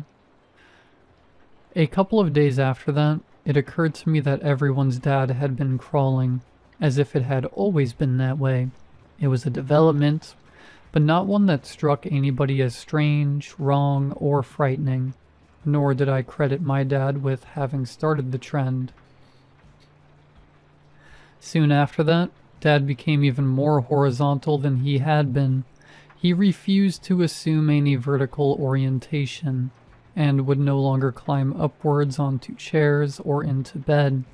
He requested that we serve his plates on the floor at mealtimes. My mom never disclosed much at the time, and she says even less about it now, but I would sometimes be woken by sounds from their bedroom at night. Strange sounds. Not unnatural, but rather too natural. Sounds that I, as a child, could only imagine emanating from deep wilds or abattoirs. Eventually, Dad wouldn't even climb the stairs at night.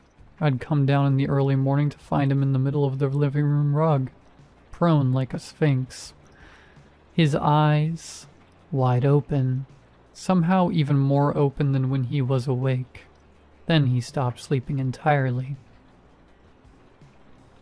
By mid-November, the fog had been descending daily from the woods, became denser and permanent, and it became impossible to see more than 6 feet in front of you. Walking into town was akin to what I'd imagine walking through clouds to be like, with only blurry streetlights and vague shapes and impressions to guide your way. More often than not, the shapes you'd see would be those of crawling beasts, skittering in and out of visibility, their details completely obscured by the deep murk that enshrouded us. Soon enough, the fog had become so heavy and pervasive that it seemed unwise to go out in it, and we all began to stay home. All of us, except the dads, that is. The dads would still leave their homes every morning as usual, on hand and foot, with nobody driving cars around town. It became their sole dominion to crawl. Nobody knew what they were doing and nobody asked. We assumed they weren't going to the factory, which was more than 2 miles away through the woodland. An unthinkable journey to crawl, but it didn't affect us. And I imagine if I'd had the foresightness to ask questions, I would have squarely been told it was none of my business.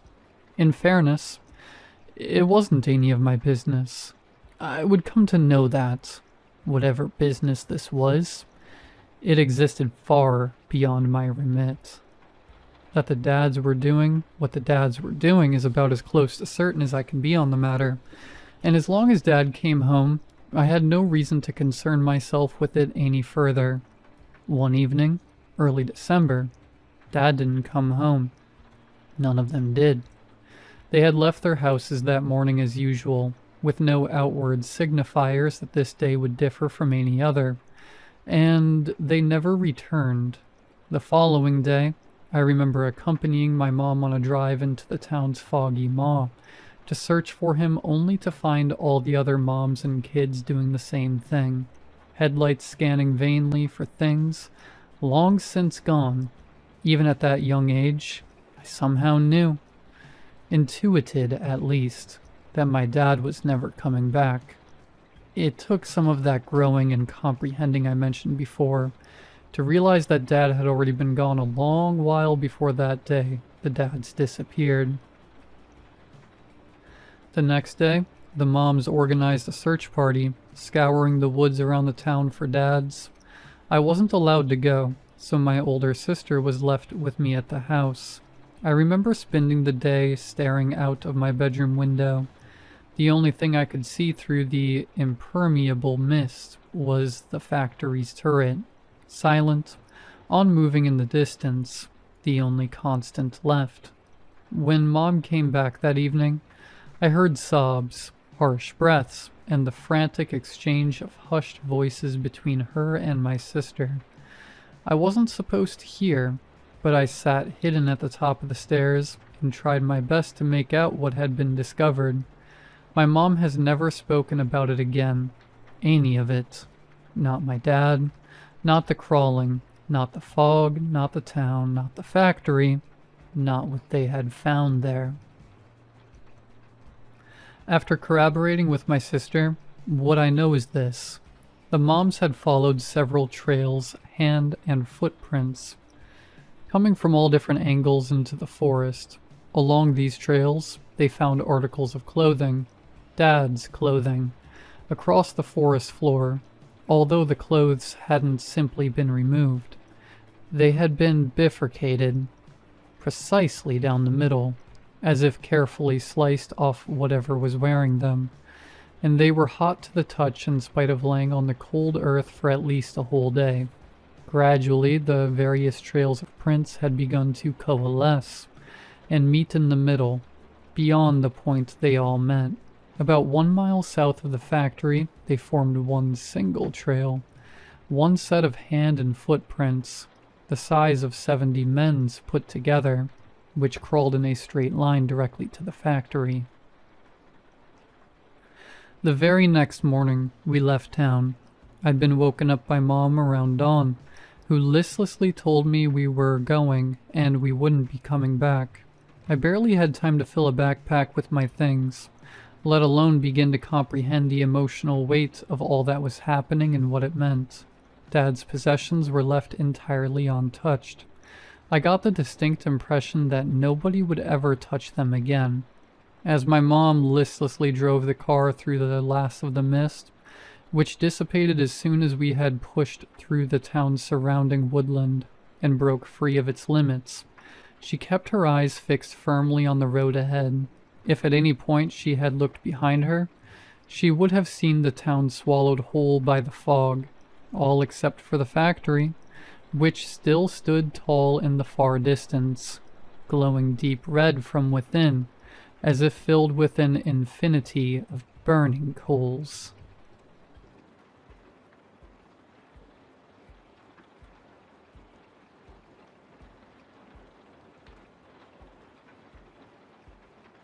Whenever I tell people my profession, they always laugh. A professional residential exorcist? I say, and they picture crucifixes, holy water, and Latin prayers echoing through cobweb-covered Victorian mansions.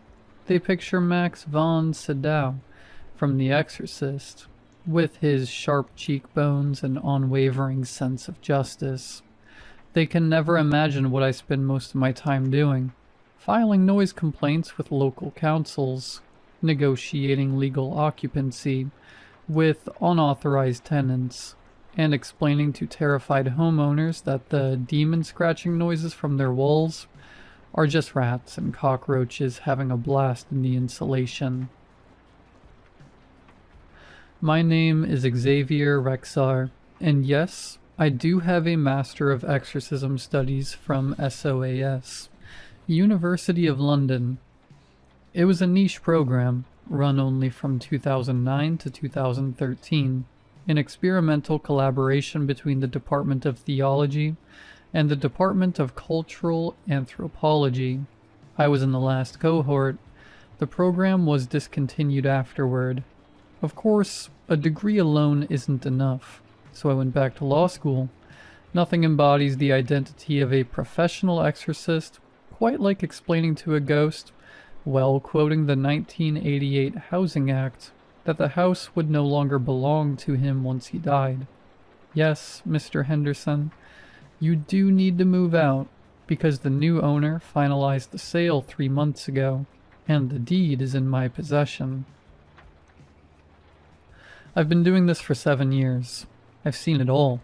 Or at least, I thought I had. Then I got a call about the apartment on Bethnal Street. It was a late October afternoon, and I was in my office.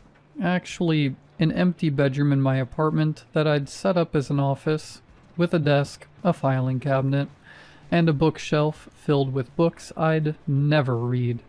My phone rang. Not my cell phone, but my office landline, which hardly anyone uses anymore. I should have taken that as the first warning sign.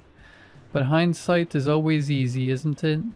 I'm Xavier Rexar, offering residential exorcism services. I replied because that's what it says on my business card, and I'm known for my profession. Mr. Rexar? The other person was a middle-aged woman with an accent I couldn't quite place. Perhaps East London, but it sounded like something else entirely. I need your help. It's my apartment. There's something in there. I grabbed my notebook. Yes, I was still using pen and paper. Paper seemed to reassure clients, and pressed the pen. What's your name, madame? Arachne. Marie Arachne. She paused, and I could hear her rapid, shallow breathing. I don't know what it is. That's why I called you. The priests can't help either. They say they don't sense anything amiss. But I know something's definitely wrong. I can't go back. I've been staying at my sister's for 3 weeks. Alright, Miss Arachne. Let's start with the basics. What exactly happened to you in that apartment? Another silence. This time longer. It changes. The apartment changes? Everything changes. The furniture moves. The walls are a different color every day. Sometimes the room is bigger than it should be. Sometimes it's smaller and I don't know how to describe it. It's a feeling. Like the apartment is watching me. Waiting for something. I sighed inwardly. This sounded like typical stress-induced paranoia, possibly accompanied by some kind of neurological disorder. I learned to recognize these signs. Vague descriptions, emphasizing feelings rather than specific events, and an inability to provide concrete examples. But I had to pay rent. My services weren't cheap. Did you notice any physical symptoms in that apartment? Like headaches, nausea, and dizziness? No, none of those symptoms, Mr. Rexar. I know this might sound a bit strange. I know you might think I'm crazy, but I'm not. Really not. There's definitely something wrong with that place. Something definite, and I need someone there to document it. Isn't that what you do? You stay there overnight, documenting everything that happens? Yes, it's part of my job, but I should mention that in about 90% of cases, we can find a plausible explanation. I'll give you £3,000 for 2 days. She interrupted me. Cash, half up front, half later. I stopped mid-sentence.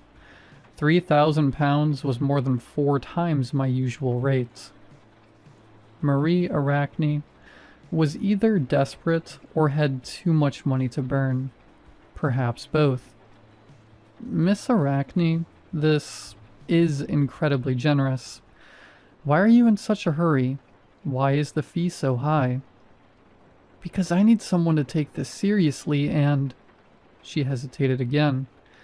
Because I've contacted 4 other people who do the same job as you, and they all refused as soon as they heard the address. Please, Mr. Rexar. Please, you're my last hope. Her voice, well, sounded like a writer who couldn't write a female character and wrote her emitting a duck-like squeak. That's interesting. I leaned back in my chair, twirling my pen between my fingers. What's the address?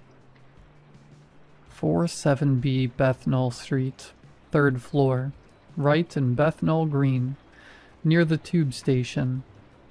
I opened Google Maps on my laptop and entered the address. Street view loaded, showing a typical East London scene. Rows of brick buildings, shops on the ground floor and apartments on the upper floors. But when I zoomed in, on 47, something seemed off. The building looked a little blurry, not very clear. It was like the camera was moving while taking a picture, but the surrounding buildings were all clearly visible. Mr. Rexar, are you still there? Yes, I'm sorry. I was checking... Miss Arachne, I need to ask you a question directly. Have you been experiencing any psychological problems lately?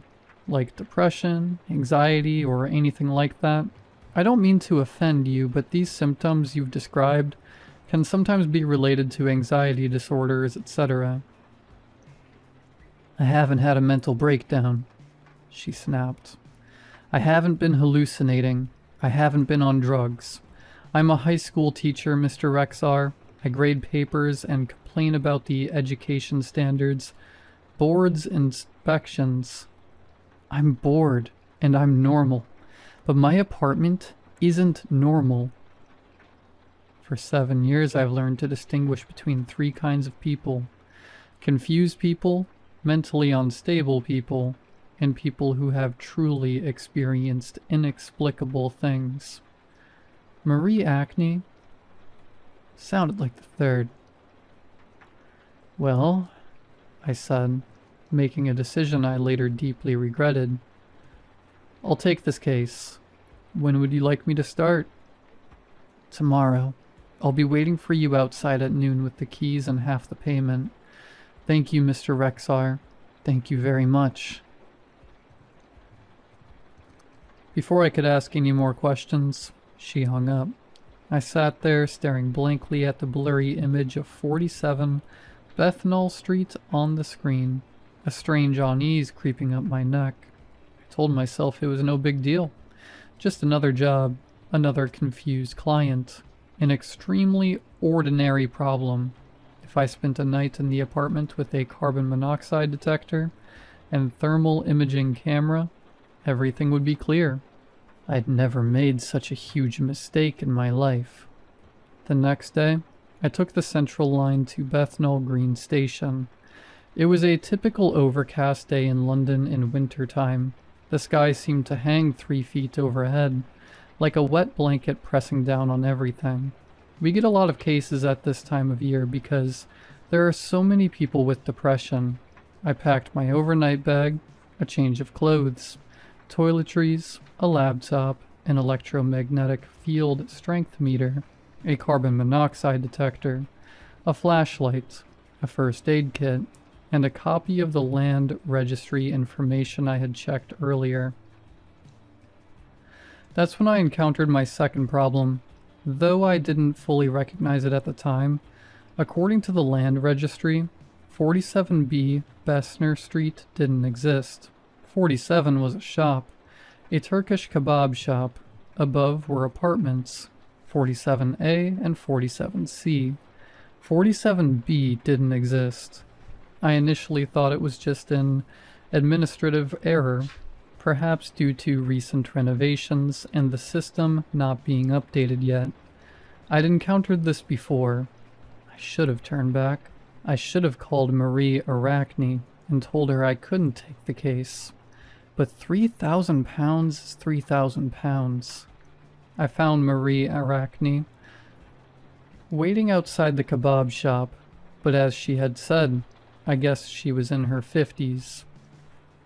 With brown hair streaked with gray, tied in a neat ponytail, and dressed in comfortable, slightly worn clothes. The kind of person who prioritized practicality over fashion. She looked exhausted, not just physically but mentally, like someone who had been under prolonged stress. Mr. Rexar? She approached me immediately, extending her hand. Thank you for coming. I thought you weren't coming. I shook her hand. Her hand was strong, but her palm was dry. There was no sign of sweat or trembling. You mentioned that other exorcists refused to take this case. Why is that? It was evening, the traffic was bustling, and people hurried across the street from the barbecue restaurant and Tesco convenience store. No one noticed us. I don't want to talk about this here, she said. I'll show you the apartment, and then we can talk. Actually, before we go up, could you tell me which window is yours? That way I can find my way. She looked at me strangely. There are no windows on this side of the apartment. It's in the back. Come on, I'll take you there. She led me into a narrow alley next to the kebab shop. London is full of these narrow passages, usually filled with the musty smell of garbage and beer. But I suddenly realized that this alley smelled of nothing. No garbage smell, no restaurant food smell, not even the usual London smells of car exhaust and rainwater. Absolutely nothing. The complete absence of smell in London alleyways should have been my third warning sign, but I was busy figuring out where this building was. The alley led to a small courtyard, one I was sure couldn't be seen from the street. A door was embedded in the brick wall, painted a mottled green, perhaps once the color of the forest, now more the color of pond scum. Above the door, a rusty brass number read 47B. But that wasn't what made me stop and stare. This building, if it could be called a building, something looked wrong. I'm not referring to its dangerous or dilapidated appearance, but rather its unreal quality. The bricks have texture but no signs of weathering. The mortar joints are too perfect, too regular. The windows, I can see a few now, facing the yard. They reflect nothing, just like painted glass, empty and gray. And its proportions are off. It's not an obvious error, not one of those. This building violates the laws of physics, errors of the Leaning Tower of Pisa, but a subtle, nauseating one. Like looking at an Escher painting. Everything seems normal until you try to follow a line and find it leads to an impossible place.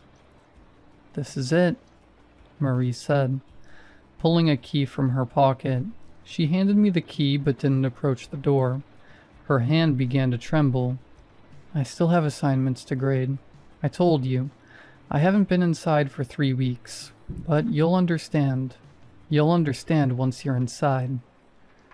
I took the key and examined the door more closely.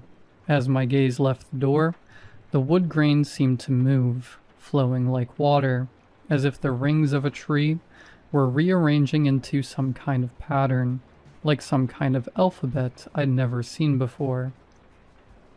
"Miss Arachne, I need to ask, when did you move into this apartment?"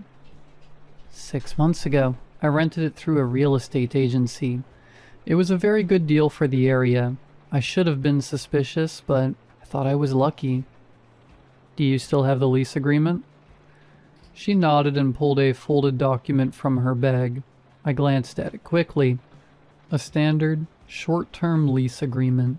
Nothing wrong with it. The real estate agency was one I'd never heard of before, called Perpetual Properties Ltd., with an address I couldn't see clearly. However, when I looked at the signature section, Marie Arachne's name, which should have been her own handwriting, was moving. The letters crawled across the paper like insects, rearranging themselves to spell different words. I blinked, and the signature returned to normal. Only Marie Arachne's name remained, written neatly in blue ink. "Mr. Rexar, are you all right?" Marie asked. "You look pale." "I'm fine," I lied, just thinking about things.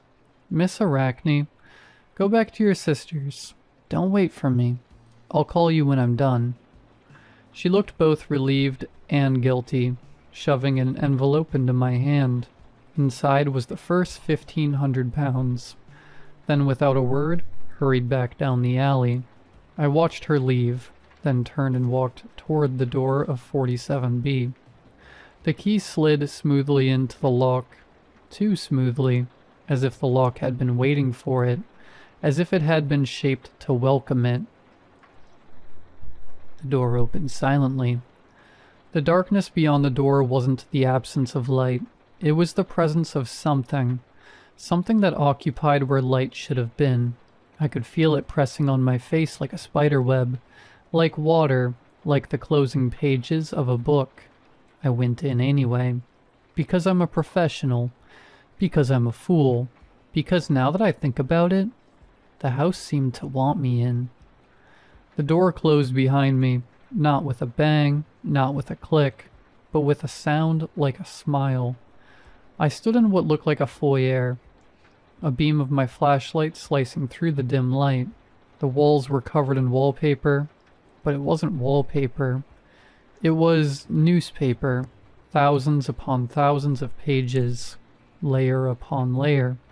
The text clearly visible yet constantly changing, the headlines shifting with the movement of my flashlight beam. Local man enters impossible building, one headline read. Exorcist discovers he's not alone, another headline read. Xavier Rexar. He looked around nervously, as if checking to see if anyone was eavesdropping. The street was bustling with people. I read the third note. Below it appeared to be in my obituary. Only the date was wrong. The date of death was listed as pending, and the cause of death as curiosity. I felt my breathing quicken. It wasn't a delusion caused by stress, nor carbon monoxide poisoning. This was a fundamental problem with reality itself, and I was right there in the middle of it. The beam of my flashlight found a light switch. I flipped it, and the overhead bulbs lit up, but the light they emitted was off. It was yellowish and dim, like the light in an old photograph, and it seemed to stop a few feet away from the bulbs, as if afraid to illuminate too much of the room. On my left, an opening led to what I guessed was the living room. To my right, a hallway disappeared into deeper darkness. Directly ahead, a staircase led upstairs. I stepped into the living room and immediately understood what Marie Arachne had described. The room was furnished with a sofa, chairs, coffee table, bookshelves, television, but everything seemed like a stage set, as if someone had read a description of a typical London apartment living room and pieced it together from memory, without ever actually seeing a living room like this. I walked to the sofa and reached out to touch it. My hand slipped through the cushions, feeling as if they were made of paper, because it really was made of paper, not even the kind of cleverly folded origami, just ordinary paper with the sofa's image printed on it, somehow standing upright, maintaining the illusion of three-dimensionality until you actually wanted to interact with it. I pulled my hand back. The paper crumpled, then straightened out. The sofa was complete again, looking solid and real, casting perfectly balanced shadows, existing perfectly until you tried to verify if it even existed. Okay, I muttered to myself, because only muttering to myself could keep me from screaming. This is good. This is a conceptual space, a place that exists as an idea, not a physical location. I've read books about it, pure theory. There's never been any actual written record. My voice trailed off as I noticed the bookshelf. The bookshelf was filled with books, hundreds, even thousands, spines facing out, titles and authors printed on them, but upon closer inspection, I realized they were all the same book, repeated over and over, with only subtle differences. The title was The 47B House, a study of architectural impossibility, by Xavier Rexar. Every book on the shelf was one I hadn't yet written, telling the story of the place I was in right now, my name printed on its spine. I reached for one, but my hand passed right through it. More pages, more illusions, but I couldn't read the words on the spine. A nameless dread gripped me as I realized this house was showing me possibilities. It was showing me the ending of this story. It showed me that it understood the essence of the story, knew I was involved, and understood its direction. Just then, I heard a sound from upstairs. Not footsteps, nor the dragging sound Marie had mentioned. It was something else. A rustling sound, like thousands of pages turning simultaneously, like the library sighing. All my instincts were telling me not to go upstairs. All my training, every case I'd investigated, every rational part of my brain was screaming that I should turn around, force open that door, and run until I crashed into something real. But I had already taken Marie Arachne's 1,500 pounds, and beneath the fear was a curiosity. The very curiosity that had initially driven me to study exorcism, to explore the edges of reality, to explore the boundary between possibility and impossibility. I began to climb the stairs. Each step creaked, not the creak of wood, but the sound of folded paper unfolding. A paper staircase took shape beneath my feet, then vanished behind me. The walls here had long abandoned any pretense of paint or brickwork. They had become newspapers, blatantly revealing articles about me. Always had. I stopped to read one. Xavier Rexar, 34, graduated in 2011 from SOAS, University of London, with a master's degree in exorcism studies, but the program was discontinued shortly afterward. Friends described him as a pragmatic skeptic. You would never guess he believed in ghosts. A journalist contacted his mother, who said she wishes he had gone to medical school. This was true. 5 years ago, my mother and I argued, and she had indeed said this. How could the house know any of this? How could it know anything about me? Another article containing a photograph of me, but I had absolutely no recollection of anyone taking my picture. I continued climbing. The staircase spiraled upward, disproportionate to the building's external dimensions, each turn sending me soaring far beyond its intended height. I counted the floors, 5th, 6th, 7th. From the outside, the building appears to have only 3 floors. Finally, at the top of the stairs is a platform with only one door. This time, it's not green, but white. Pure white, without any texture, grain, or flaw. Just pure white, smooth, and absolute. I can still hear the rustling behind the door. Now it's louder, more urgent. I push the door open. The room beyond is unbelievable.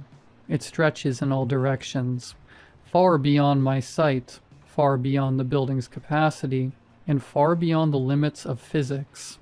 The ceiling disappears into a sky that isn't a sky, neither dark nor light, anything I can't describe in words. And the walls. The walls are entirely composed of pages, billions of pages, endless pages, every page ever written anywhere in the world, and pages that exist only in possibility, only in drafts, only in stories that will never be told. They cover all surfaces, layer upon layer, so thick that the walls themselves seem like compressed text, pressed together by the weight of narrative. In the center of the room, something was writing. I say something because I truly didn't know how to describe it. When I looked directly at it, my eyes couldn't focus. My brain simply refused to process what it saw. But in my peripheral vision, I could almost feel it. It was enormous. It had limbs or appendages, or extensions of itself. Those extensions were perhaps the limbs. Like the walls, it was made of words, narratives, and stories. But it was also alive, conscious, and perceptive. It wrote with something that might be a pen, on something that might be paper, and where it wrote, really submitted to it. I froze, watching it write. The sofa downstairs was now made of red leather instead of brown fabric. I didn't even need to check to know the sofa had changed. Xavier Rexar felt a powerful urge to approach it. My feet began to move. involuntarily pressing me forward, and I had to fight my own body to avoid crashing straight into that incomprehensible, living mass of words. Xavier Rexar stopped. I stopped abruptly, my feet dangling in midair, as if I'd bumped into a wall. That thing, or rather the house, because I now understood that the entire building was merely an extension of this entity, a materialization of something that existed primarily in narrative form. The house seized its writing and turned toward me. I still couldn't see it clearly, but I could feel its vast, ancient, and utterly unfamiliar gaze fixed on me, like I would on an ant crawling across my table. Curiosity, slight interest, a desire to know what I would do next. "What are you?" I managed to ask, my voice barely audible. The pen moved again, and I swear the way it traced the paper seemed almost mocking. "A man with a master's degree in exorcism studies, standing in a building that shouldn't exist, conversing with something that doesn't actually exist. Xavier Rexar, a professional skeptic who simply can't accept the fact that some things exist without explanation. You're witty." I tried to think rationally, trying to apply the logical framework I'd built up over the years. Maria Arachne, did you create her? I created her image. As for whatever that image later became, someone who called you, or whether I simply recorded your memory of receiving that call again, doesn't matter. The result is what matters. It's all the same. You're right here. "Come sue me," the thing said jokingly. I stared at the words on the paper, stared at the nonchalant, almost joking tone, stared at the admission of all this terrifying experience. This journey into the abyss of cosmic horror and existential fear was just a prank, a joke, amused by some vast inhuman being, and clearly possessing some self-proclaimed sense of humor. "For you, this is just a game," I said slowly. "You're just teasing me, just for fun." He continued to laugh as if watching ants struggle. "People have died here," I said, the names of those I'd read in newspaper articles flashing through my mind. People who entered 47B and never left. "Do you find that funny?" The house displayed various texts to me about their happy endings. "You want me to believe you've turned living people into words." I looked around at the infinitely large room, the walls made of pages, and the entity that wrote reality. I made a decision that would be either incredibly brave or utterly foolish. "No," I said. The pen stopped. "No," I repeated. "I don't accept it." I turned and walked toward the door. "Xavier Rexar cannot move," the entity wrote. I continued walking, one step, then another. My muscles were under my own control. My choices were my own. "Xavier Rexar cannot move," it wrote again, but it wasn't in a hurry. I went to the door and grabbed the handle. Behind me, the rustling sound grew louder. "Xavier Rexar can't leave. Xavier Rexar can't leave." "Going home," I said. Then remembered I had a pen, so I wrote on the wall. The thing started laughing. I could feel my skin being rubbed.